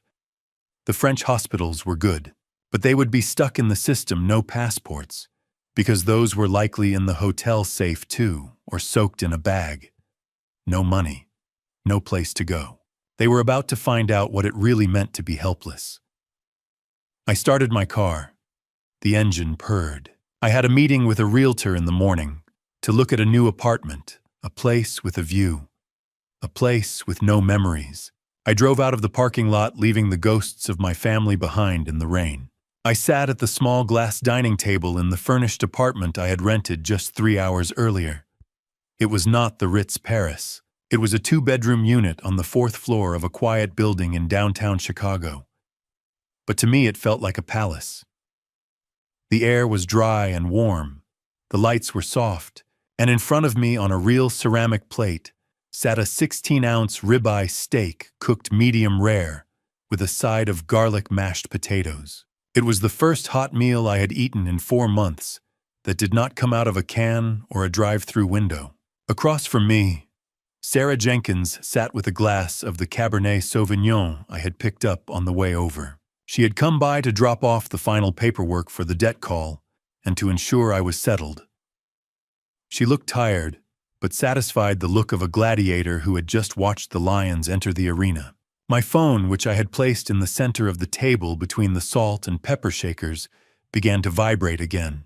The screen lit up with a name I used to associate with pride, but now only associated with theft.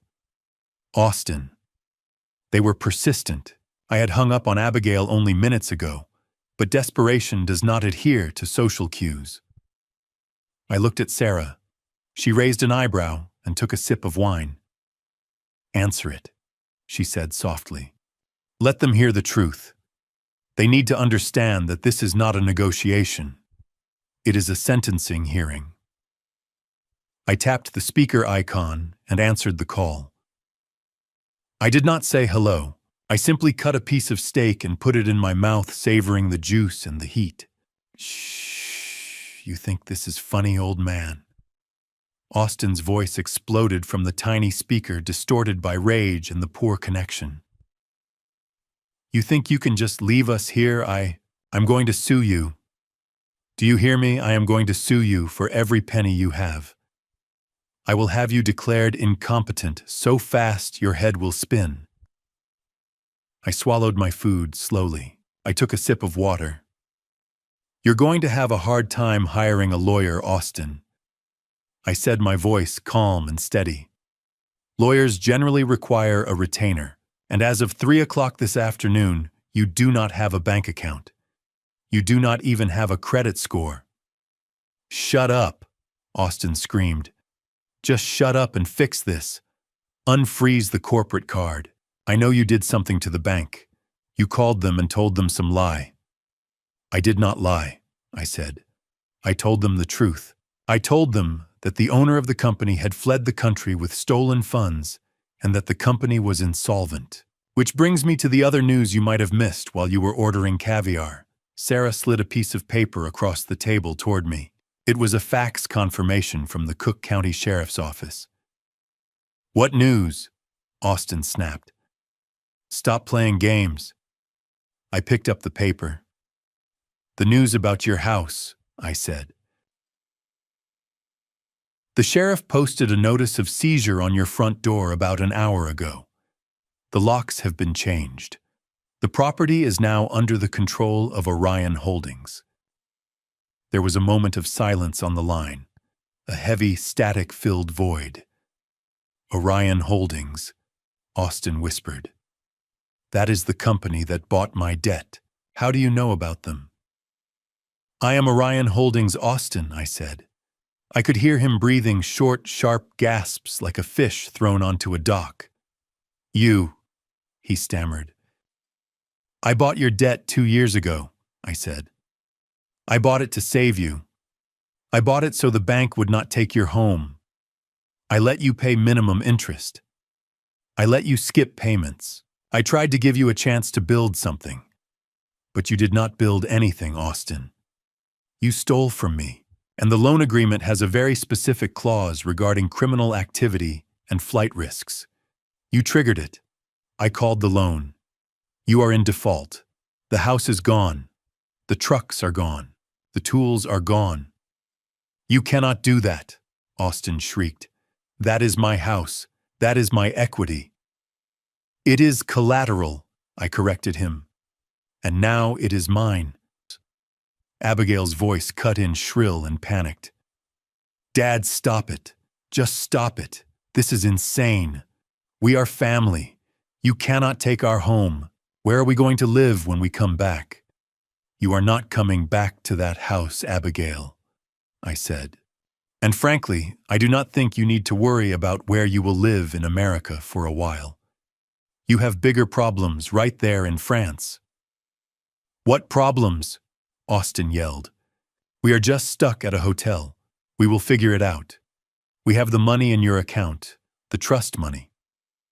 As soon as we get to a computer, I will transfer it to a new bank. You cannot touch that.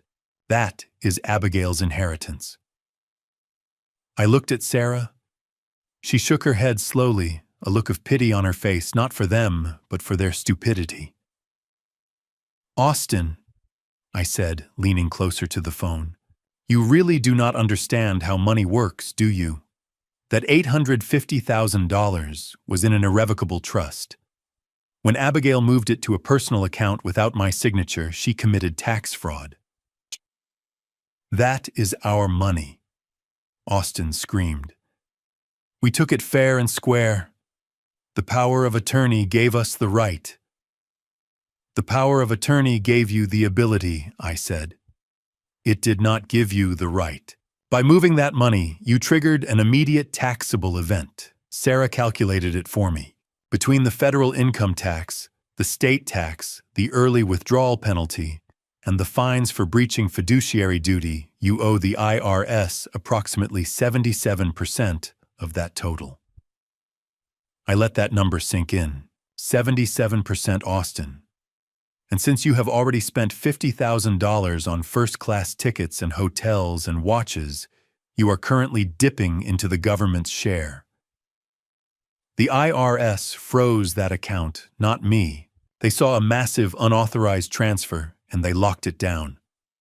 "You are not fighting me anymore, son. You are fighting the United States Treasury." "You are lying," Austin shouted, but his voice was thin now, trembling with terror. "You are a liar. You are just a bitter old man trying to scare us."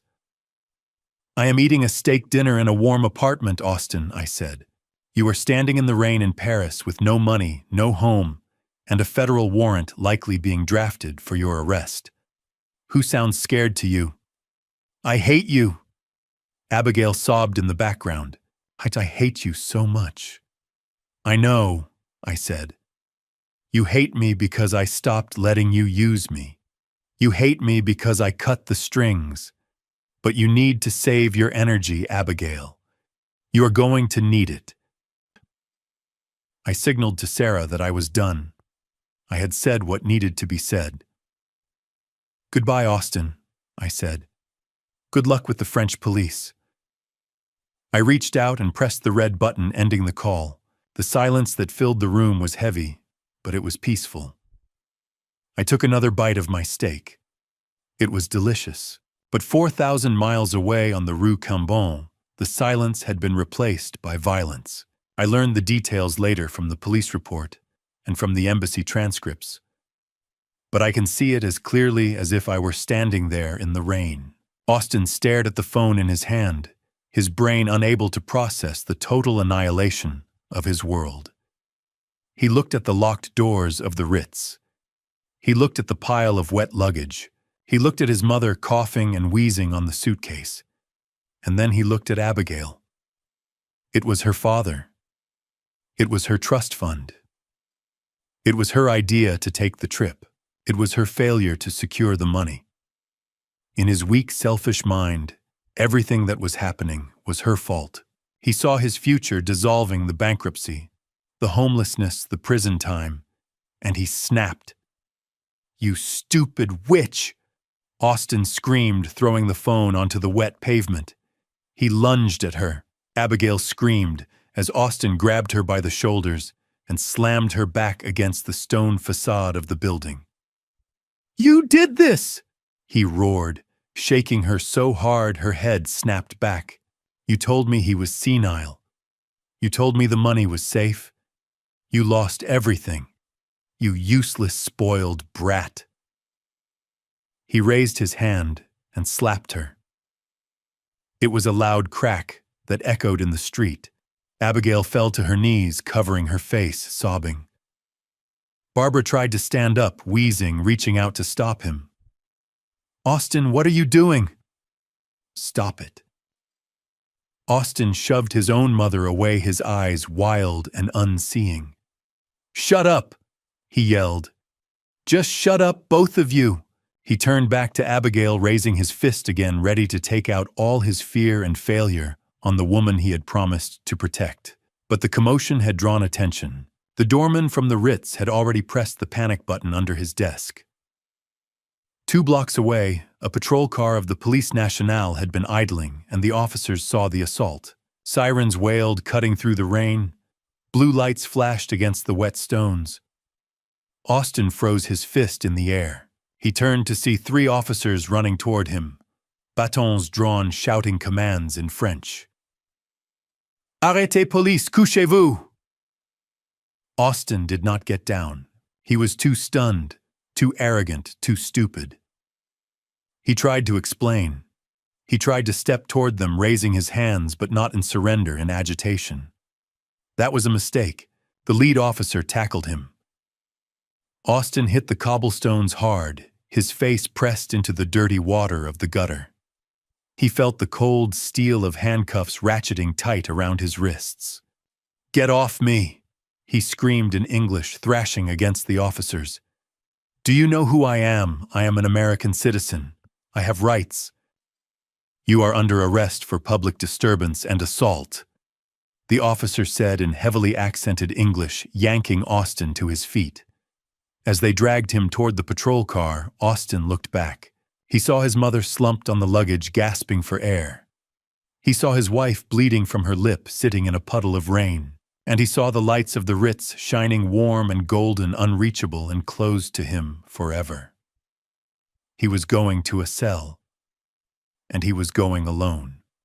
While Austin was spending his first night on a thin mattress in a holding cell at the commissariat in the 1st arrondissement of Paris, my daughter and her mother-in-law were discovering just how hard the city benches are. They had been left on the sidewalk when the police took Austin away. The officers had looked at them, saw 2 American women surrounded by luxury luggage, and assumed they were simply tourists having a domestic dispute. They gave them a warning to move along, and drove off with the only man who could carry the heavy bags. Abigail and Barbara dragged the 6 suitcases 2 blocks before Barbara collapsed again, her breathing a ragged whistle.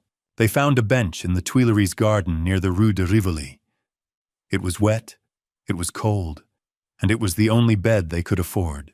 They sat there huddled together under a silk scarf, shivering as the rain turned to a damp mist. The Eiffel Tower twinkled in the distance, a cruel beacon of the romance they had come to find.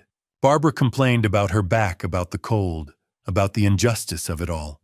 Abigail did not speak. She just stared at her phone, watching the battery drain down to 4%, waiting for a miracle that was not coming. She thought about the warm bed she had left in Chicago. She thought about the father she had betrayed. She wondered if I was sleeping in a shelter. I was not sleeping in a shelter. I was sitting in Sarah Jenkins's office the next morning, and on the desk between us sat a small plastic Tupperware container. It was unassuming. It looked like leftovers from a Tuesday lunch, but inside that container was the weapon that would finish Barbara Kingsley. "You kept the soup?" Sarah asked, looking at the container with a mixture of revulsion and respect. "I am an engineer, Sarah," I said. "When a structure fails unexpectedly, you keep the debris for analysis. You do not throw away the evidence of the collapse. When Barbara brought this over, I tasted metal. After I woke up from the sedation, I poured the rest into this container and hid it in the back of the freezer behind the frozen peas. I knew I might need it someday."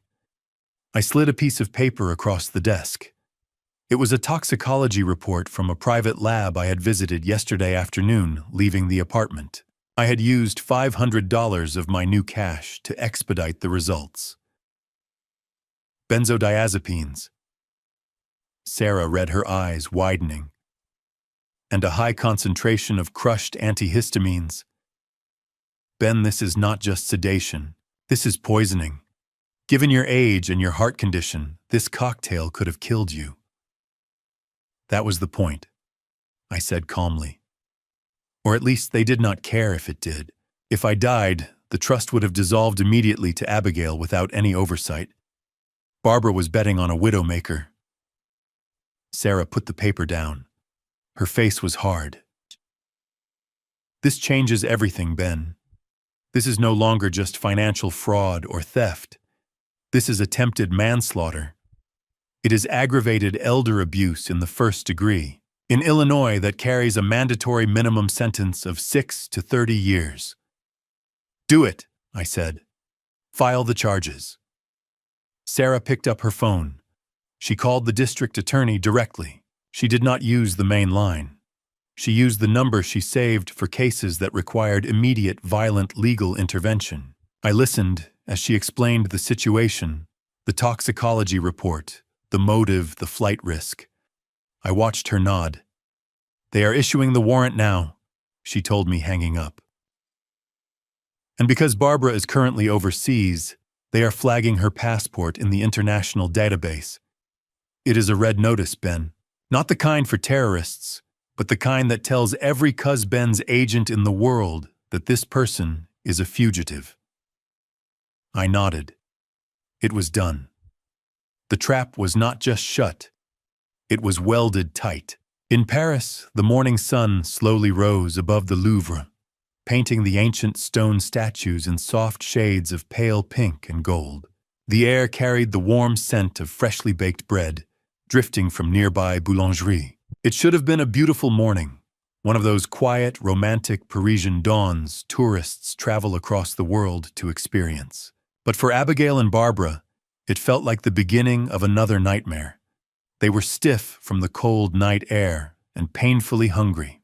Their designer clothes, once immaculate, were now wrinkled and stained with dust from the gravel paths.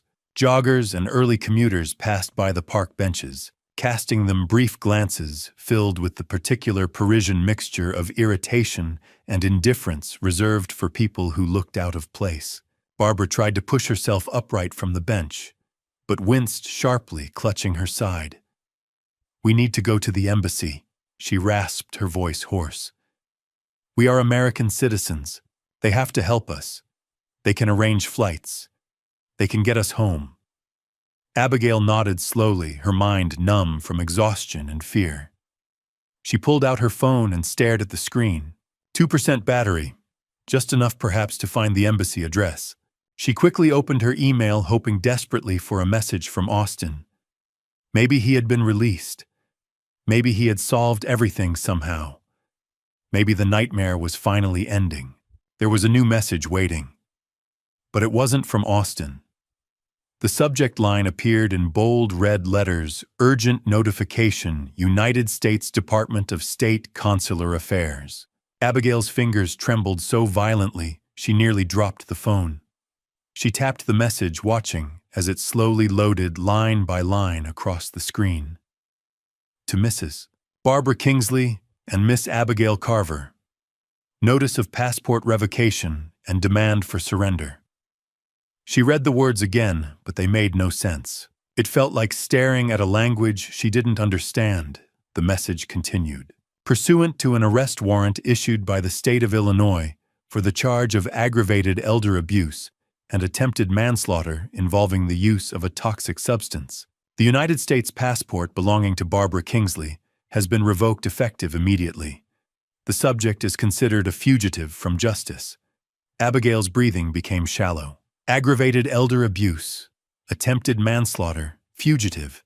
Barbara Kingsley is required to surrender herself to the nearest local law enforcement agency or the United States consulate in Paris immediately for processing and extradition. Failure to comply will result in additional federal charges for flight to avoid prosecution. Miss Abigail Carver is named as a person of interest and material witness and is advised to accompany Mrs. Kingsley during surrender. Abigail slowly lowered the phone. The entire world seemed to tilt sideways. "What is it?" Barbara asked impatiently, noticing the shock on Abigail's face. "Did Austin fix the problem? Did he transfer the money?" Abigail stared at the woman sitting beside her, the same woman who had spent years whispering poison in her ear. The woman who constantly insisted that my money belonged to them. The woman who had handed me that bowl of soup. "You poisoned him," Abigail whispered. Barbara frowned sharply. "What nonsense are you talking about?" "You poisoned my father," Abigail said again, her voice suddenly rising. "The soup. You drugged the soup. You told me it was just melatonin. You said it was harmless. Barbara glanced around nervously before lowering her voice. It was necessary, she hissed. He was in the way. He was never going to give us the money. I did what had to be done for us. For us, Abigail let out a hysterical laugh that sounded half like a sob. There is no us anymore. There is only you going to prison. She shoved the phone directly in front of Barbara's face. Read it, she demanded. Read exactly what you've done. Barbara squinted at the screen. As she scanned the message, the color drained from her face until her skin looked pale and brittle like old parchment. Her mouth opened and closed repeatedly, like a fish gasping on dry land. Manslaughter, she whispered weakly. Extradition. They can't do that. I'm an old woman. I have asthma. You're a criminal, Abigail snapped. And now you're going to jail. And me? I'm a person of interest. Do you understand what that means? It means I'm an accomplice. It means I helped you try to kill my own father. Abigail lifted her head and looked around the park. 2 French police officers, gendarmes, were walking their bicycles slowly down the gravel path. Their eyes lingered on the 2 women arguing loudly on the bench. They noticed the luggage beside them. One officer raised a radio to his mouth. Abigail suddenly realized something terrifying. Her phone battery was about to die, and her freedom might disappear with it. She grabbed the handle of her suitcase. Where are you going? Barbara cried, reaching toward her. I'm going to the consulate, Abigail said, stepping backward. I'm turning you in. Maybe if I cooperate? Maybe if I tell them everything, they'll let me go home. You can't do that. Barbara screamed as she struggled to stand. We're family. Family doesn't poison family, Abigail shouted back. And family doesn't steal their father's life savings. We deserve this, Barbara, every bit of it. With that, Abigail turned and ran across the gravel path, dragging her suitcase behind her. The wheels rattled loudly against the stones like distant gunfire. She ran straight toward the 2 police officers, waving her arms wildly. Help me, she shouted in English. Please help me. She's the one you want. She's the poisoner. Barbara remained frozen on the bench. She watched Abigail run. She watched the officers turn their heads toward the shouting woman, then shift their attention slowly back toward her. Moments later, they mounted their bicycles and began pedaling in her direction. Barbara slowly sank back onto the bench. In the distance, the Eiffel Tower stood tall against the brightening sky. She looked down at her wrist. The Rolex was gone. She closed her eyes and waited for the handcuffs. The week that followed Abigail's flight from the Tuileries garden was not a vacation. It was a descent into a level of purgatory that Dante himself might have hesitated to write. My daughter, who had spent her entire life sleeping on orthopedic mattresses and eating organic produce, found herself learning the hard geography of Parisian homelessness. She did not go straight to the consulate that first day. Fear paralyzed her. She spent the first night hiding in a metro station, huddled against a tiled wall that smelled of urine and bleach, watching the rats scurry along the tracks. She had no money for food. She had no water. Her battery died within an hour, leaving her with a black mirror that reflected only her own grime-streaked face. For 7 days she existed as a ghost in the city of light. She learned that the beautiful fountains were cold. She learned that the waiters who had smiled at her when she wore diamonds looked through her when she was begging for a glass of tap water. She learned that hunger is not a sensation, but a physical pain, a sharp cramp that twists your insides until you are willing to eat a half-finished croissant left on a bistro table by a tourist. Barbara fared no better. After the police picked her up in the garden, she was held in a detention center for immigrants and vagrants. They gave her an inhaler, because the French are not barbarians, but they did not give her sympathy. She sat in a holding cell surrounded by people whose languages she did not understand, stripping her of every ounce of her pretension. It took a week for the bureaucratic gears to grind into position. The U.S. consulate finally processed Abigail's desperate plea for repatriation.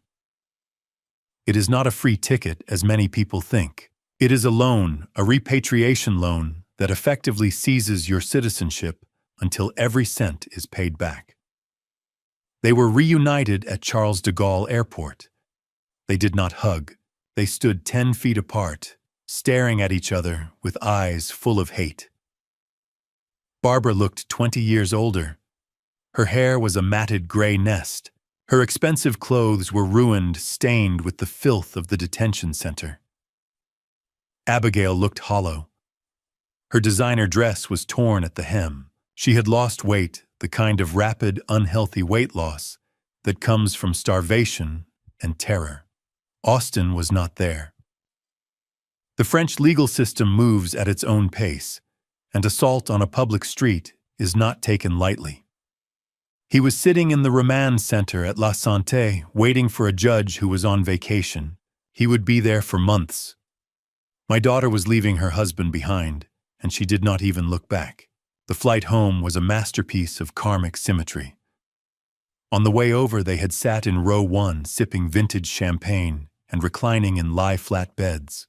On the way back, the consulate had booked them the cheapest possible seats on a budget carrier row 58, the very last row of the plane. The seats that do not recline because they are jammed up against the rear bulkhead. They boarded last, escorted by a consulate official who handed their paperwork to the flight attendant with a look of disdain. They had to walk the entire length of the plane. They walked past business class, where businessmen worked on laptops. They walked past Economy Plus, where families settled in with extra legroom. They walked past hundreds of eyes that looked at their stained clothes and their smell. They squeezed into their seats. Abigail took the window, hoping to hide her face against the plastic shade. Barbara took the aisle. Between them sat a man who had clearly engaged in a pre-flight drinking marathon at the airport bar. He smelled of cheap whiskey and old sweat. He was asleep before the wheels left the tarmac, his head lolling onto Abigail's shoulder, his snores loud and wet. The flight was 8 hours long. The air conditioning in the back of the plane was broken, blowing hot, stale air that smelled of the lavatories located just 2 feet behind Barbara's head. Every 5 minutes, the toilet door would slam. Every 5 minutes, the chemical smell of blue sanitizer would wash over them. Barbara spent the first 2 hours complaining. She demanded water. She demanded a pillow. She demanded to speak to the captain. The flight attendants, overworked and underpaid, simply ignored her. They knew who these passengers were. The manifest had them flagged as deportees. No service, no alcohol, just a seat and a belt. Abigail sat in silence. She stared out the window at the endless Atlantic Ocean. She thought about the champagne photo she had posted. She thought about the caption, "New Beginnings." She realized with a sickening lurch in her spanach that this was indeed a new beginning, but not the one she had ordered. She thought about me. She thought about the $12 she had left me. She wondered if I was angry. She did not understand yet that I was past anger. I was in execution mode. As the plane began its descent toward John F. Kennedy International Airport in New York, the turbulence hit. The plane bucked and dropped. The drunk man woke up and vomited into a bag, splashing Abigail's shoes. Barbara started to hyperventilate, clutching her chest, screaming that they were going to crash. Abigail did not scream.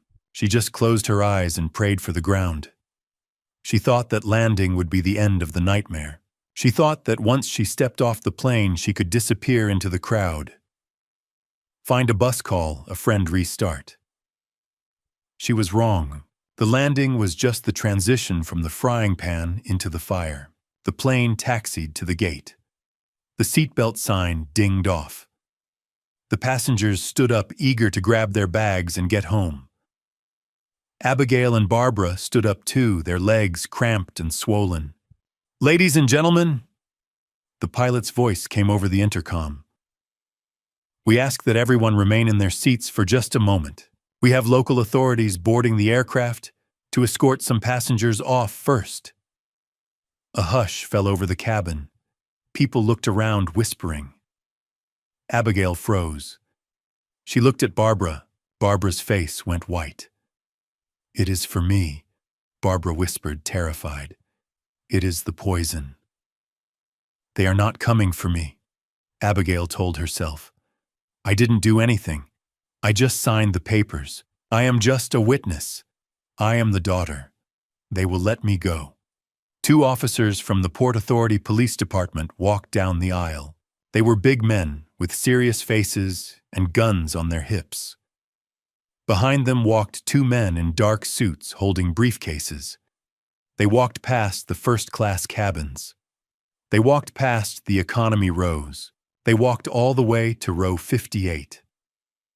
"Barbara Kingsley," one of the uniformed officers said. Barbara tried to shrink into her seat. "Yes," she squeaked.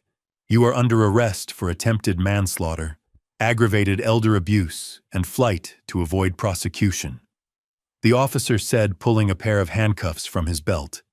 He didn't be gentle. He pulled her up, roughly spinning her around. He clicked the cuffs onto her wrists tight. "I have asthma," Barbara wailed. "You can't do this. I am an old woman." "You have the right to remain silent," the officer recited, pushing her down the aisle. Abigail watched her mother-in-law being hauled away. She felt a surge of relief. It was over. They had taken the bad guy. She picked up her purse. She prepared to follow them off to explain that she was a victim too. Then the two men in suits stepped forward, blocking her path. They did not have handcuffs. They had badges on lanyards around their necks. "Abigail Carver?" one of them asked. "Yes," she said, putting on her best tragic face.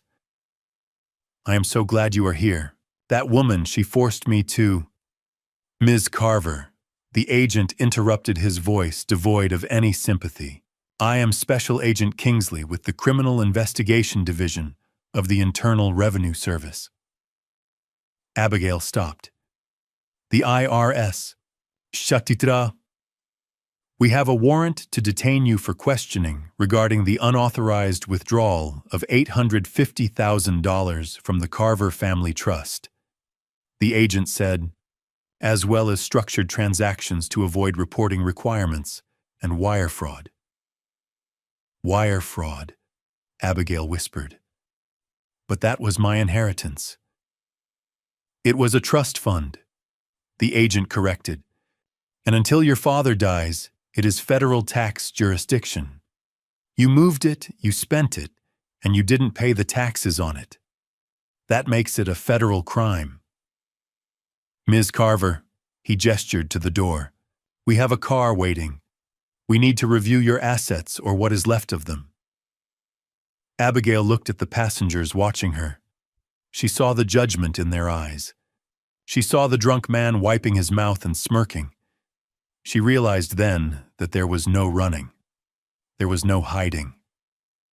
The structural engineer had not just demolished her house. He had demolished her future. She walked down the aisle, head bowed, flanked by the tax agents. It was the longest walk of her life, from the back of the plane to the front, past the first-class seats she had once occupied, past the flight attendants who refused to make eye contact, out into the jet bridge where the cold air of New York smelled like jet fuel and justice. I wasn't there to see it. I was in my new apartment drinking tea and reading a book, but I didn't need to be there. I knew the load limits of the human spirit, and I knew that my daughter had just hit her breaking point. The gavel came down with a sound like a cracking bone echoing through the sterile air of the Cook County Courthouse. Barbara Kingsley stood in the defendant's box, wearing an orange jumpsuit that clashed horribly with her pale gray skin. She did not look like the woman who had sipped champagne at 30,000 feet. She looked like a crumpled tissue. The judge, a woman with eyes as hard as flint, did not buy the tears or the theatrical wheezing. The toxicology report was damning. The traces of sedatives found in the soup container I had preserved were a chemical fingerprint of her malice. 5 years. The judge pronounced, her voice devoid of pity. 5 years in a state penitentiary for aggravated elder abuse and attempted manslaughter. Barbara screamed. It wasn't a word, just a raw sound of disbelief. As the bailiffs took her arms, she looked back at the gallery, searching for someone to save her. But Austin was still in France, and Abigail was sitting 3 rows back, her head in her hands, trying to make herself invisible to the IRS agents waiting in the hallway. I sat in the front row. I did not smile. I simply nodded once, acknowledging the structural integrity of the justice system. Barbara was removed from the courtroom and from my life. 1 month later, Austin finally returned to American soil. The French authorities had released him with a suspended sentence and a lifetime ban from entering the European Union.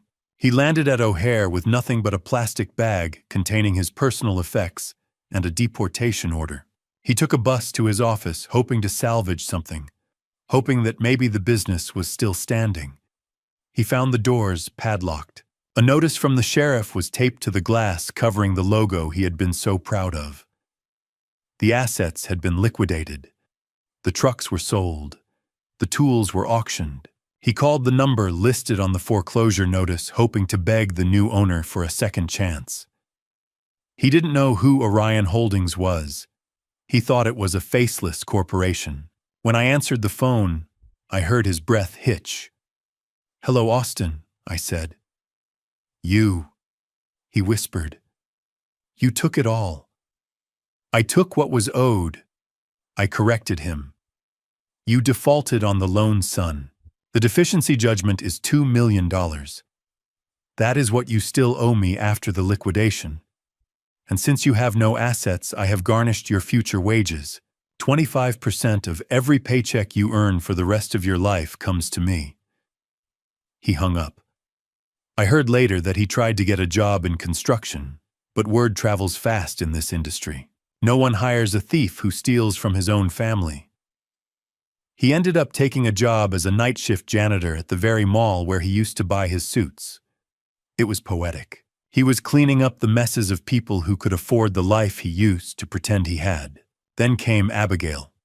She came to my new apartment 3 days after Austin's return. She didn't call first. She just showed up at the door. She looked thin, brittle, like a dry twig that would snap in a strong wind.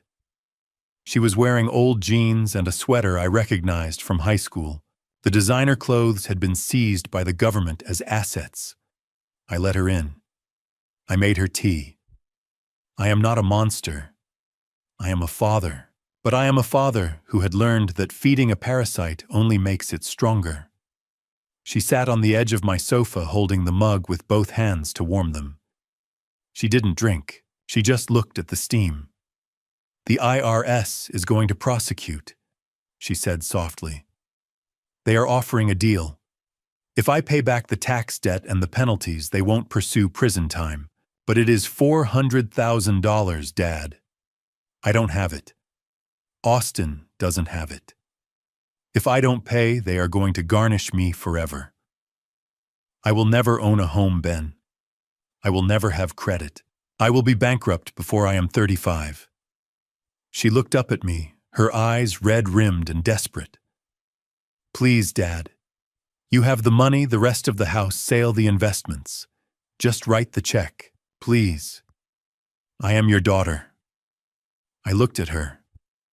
I saw the little girl I had taught to ride a bike.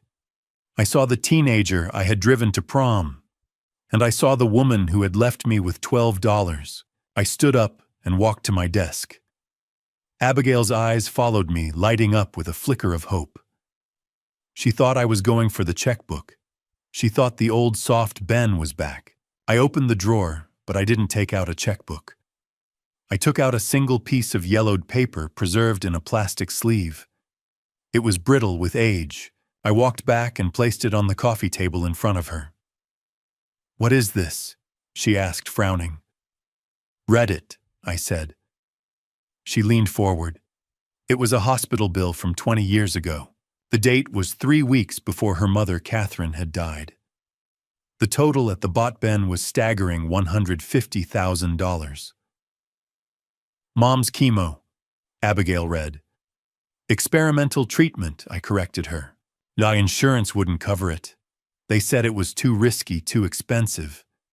Your mother wanted to give up. She said we needed the money for your college fund. She wanted to die to save our savings. Abigail looked up, confusion clouding her face. But you paid it. We had the house. I went to college. How did you pay it? I sold my dignity. I said, my voice hard. I went to my boss, a man I despised, a man who cut corners on safety, and I begged. I offered to sign off on architectural plans that I knew were substandard, not dangerous, but cheap. I traded my reputation for that money. I spent 5 years looking over my shoulder, praying those buildings wouldn't crack.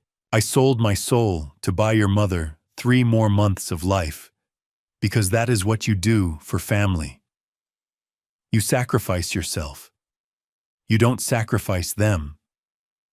I tapped the paper with my finger. I paid this debt with my honor, Abigail. You created your debt with your greed. You didn't steal to save a life. You stole to buy champagne. You stole to buy a villa. You stole because you thought you were entitled to the sweat off my back. But I am sorry, she sobbed, sliding off the sofa to her knees. I am so sorry, Daddy. I learned my lesson. Please save me. I looked down at her. It would be so easy to write the check. I had the money. But if I wrote that check, I wouldn't be saving her. I would be destroying the lesson. I would be teaching her that tears are a currency that can buy you out of consequences. No, I said. Her wailing stopped. She looked at me in shock. No, I repeated. I am not going to pay the IRS, Abigail. That is your debt. It is the price of the ticket you bought. You wanted to live a high life without earning it. Now you have to live a hard life to pay for it. She stood up slowly, wiping her face. Her expression changed. The sorrow vanished, replaced by a cold, hard hate, the same look she had given me in the pharmacy when she took my phone. I hate you, she hissed. You are a cruel old man. Barbara was right. You should have rotted in that home. Get out, I said, pointing to the door. She left, slamming the door so hard the pictures on the wall shook. A week later, I received the notification from the court. Abigail had filed for Chapter 7 bankruptcy. It wiped out her credit card debt, but it didn't touch the federal tax debt. That sticks. That follows you. The judge was not lenient because the debt was incurred through fraud. She was not allowed to discharge it easily. She was sentenced to 3 years of community service and 5 years of probation. She was assigned to pick up trash along the interstate highways. The next time I saw my daughter was 6 months later. I was driving my new car down I-90 headed out of the city. I saw a crew of workers in orange vests on the side of the road, holding plastic bags and spearing litter with sticks. I slowed down. I saw her. Her hair was pulled back in a messy bun. She looked tired. She looked older. She was picking up a fast food wrapper from the mud. She looked up as my car passed. Our eyes met for a second. I didn't honk. I didn't wave. I just kept driving. She was finally working for a living. And in a way, that was the greatest gift I could have given her. She was learning the value of $1, even if it was $1 found in the dirt. The auction of the property at 42 Willow Creek Drive was a quiet affair. It did not have the fanfare of a grand opening or the drama of a police raid. It was simply a transaction. A group of investors stood on the lawn where Austin used to park his leased trucks, and they bid on the bones of his ego. I stood at the back of the crowd, wearing a baseball cap and sunglasses, watching the gavel fall. Sold. The word hung in the cool autumn air. The house where my daughter and her husband had plotted to put me in a nursing home was gone sold to a young couple who looked at the structure and saw a future, not knowing the history of greed that lived within the walls. The liquidation of Orion Holdings' assets was equally efficient. The tools, the trucks, the office furniture, everything was converted into a cashier's check. After paying off the bank and the legal fees, there was a surplus. It was a significant amount of money, almost $300,000. It was money that Austin had sweated for in his own way.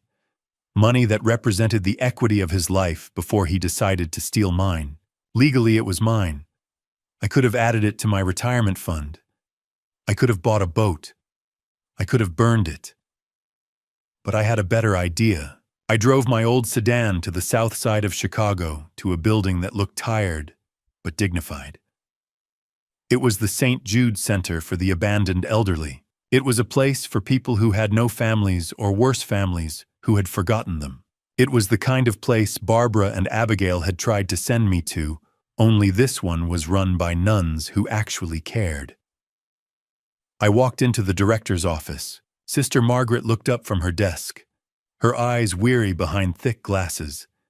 She saw an old man in a windbreaker, and she smiled the kind of patient smile reserved for those asking for help. "Can I help you, sir?" she asked. I placed the cashier's check on her desk. "I want to make a donation," I said. She picked up the check. She adjusted her glasses. Then she took them off and wiped them and looked again. Her hands started to tremble. "Mr. Carver," she whispered, "is this real?" "It is real," I said. "It is the proceeds from a business venture that went sour. I want this money to ensure that no one in this facility ever has to eat cold soup or sleep on a lumpy mattress. I want you to buy new beds.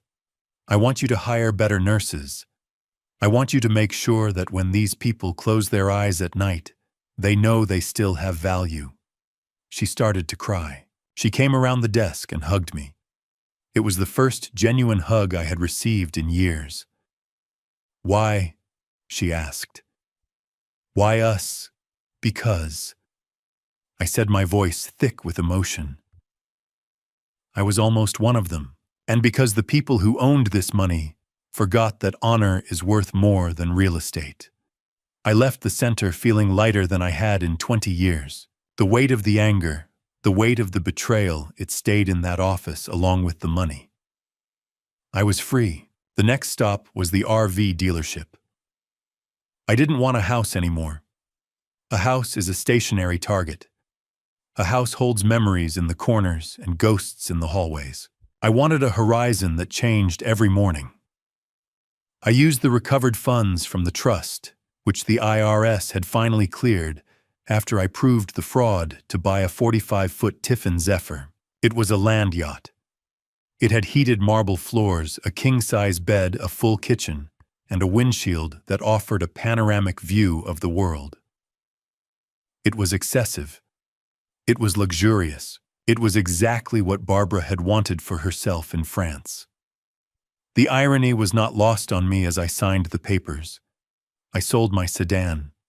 I sold the furniture in my apartment. I packed 4 boxes of books, my clothes, and the picture of Catherine. That was it.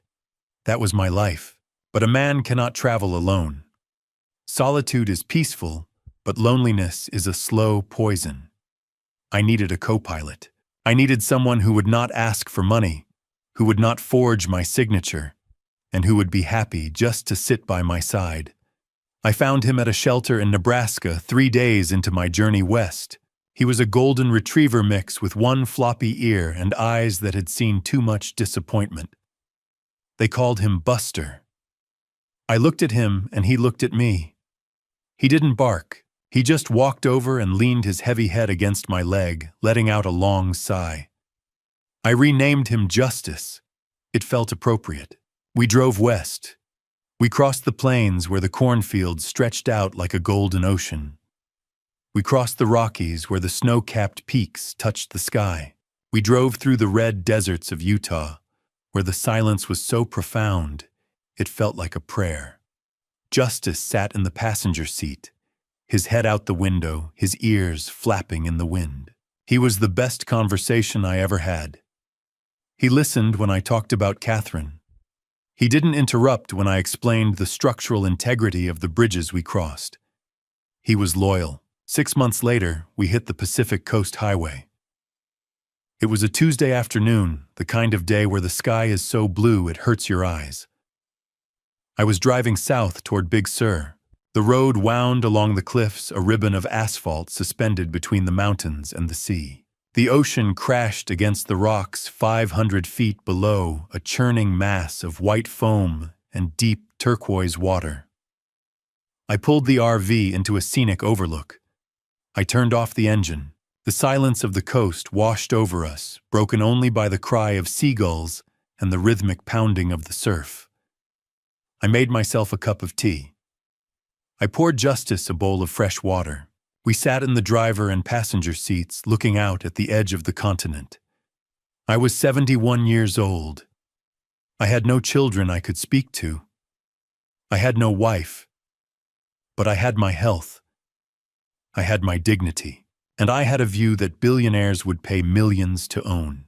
My phone, which usually sat silent in the cup holder, suddenly lit up. It buzzed, vibrating against the hard plastic. I looked at the screen. The name flashed in bright white letters. Abigail. I stared at it. I wondered where she was. Was she on a lunch break from her community service, picking up trash on the side of the highway? Was she calling from a payphone? Was she calling to beg again? Was she calling to scream? Was she calling to tell me she hated me, or to tell me she was sorry? It didn't matter. I realized with a sudden clarity that I did not care. I did not care if she was hungry. I did not care if she was angry. I did not care if she had changed.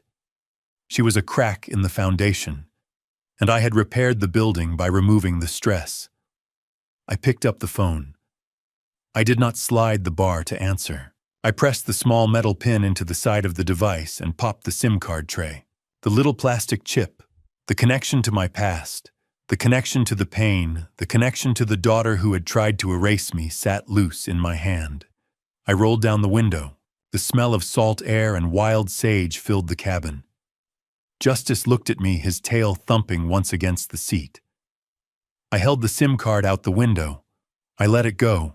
I watched it flutter for a second, catching the sunlight, a tiny speck of gold and silicon, before the wind caught it and carried it out over the cliff, down toward the crushing waves below. I rolled the window up. I looked at Justice. "Ready to go, boy?" I asked. He barked once, a happy sound. I put the RV in gear. The engine rumbled to life, a deep, powerful sound that promised miles and miles of open road. And to you, listening to this story, remember this: revenge may feel powerful for a moment, but peace is the only thing that truly lets your soul breathe again. I spent years believing I was a good father simply because I kept giving. Looking back now, I realize I made mistakes. I protected my child from consequences instead of teaching her responsibility. If there is one lesson in this family story, it is this: do not make the same mistake I did. God taught me something through this painful chapter. God reminded me that love does not mean sacrificing your dignity.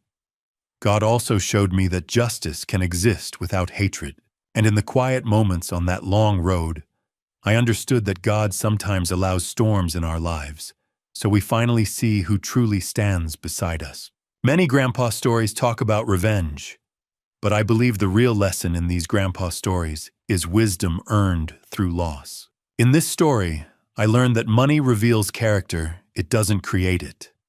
And in another family story like this, you will often see the same truth: respect must be earned, not inherited. That is why I share these grandpa stories, because sometimes the hardest lessons come from the deepest betrayals.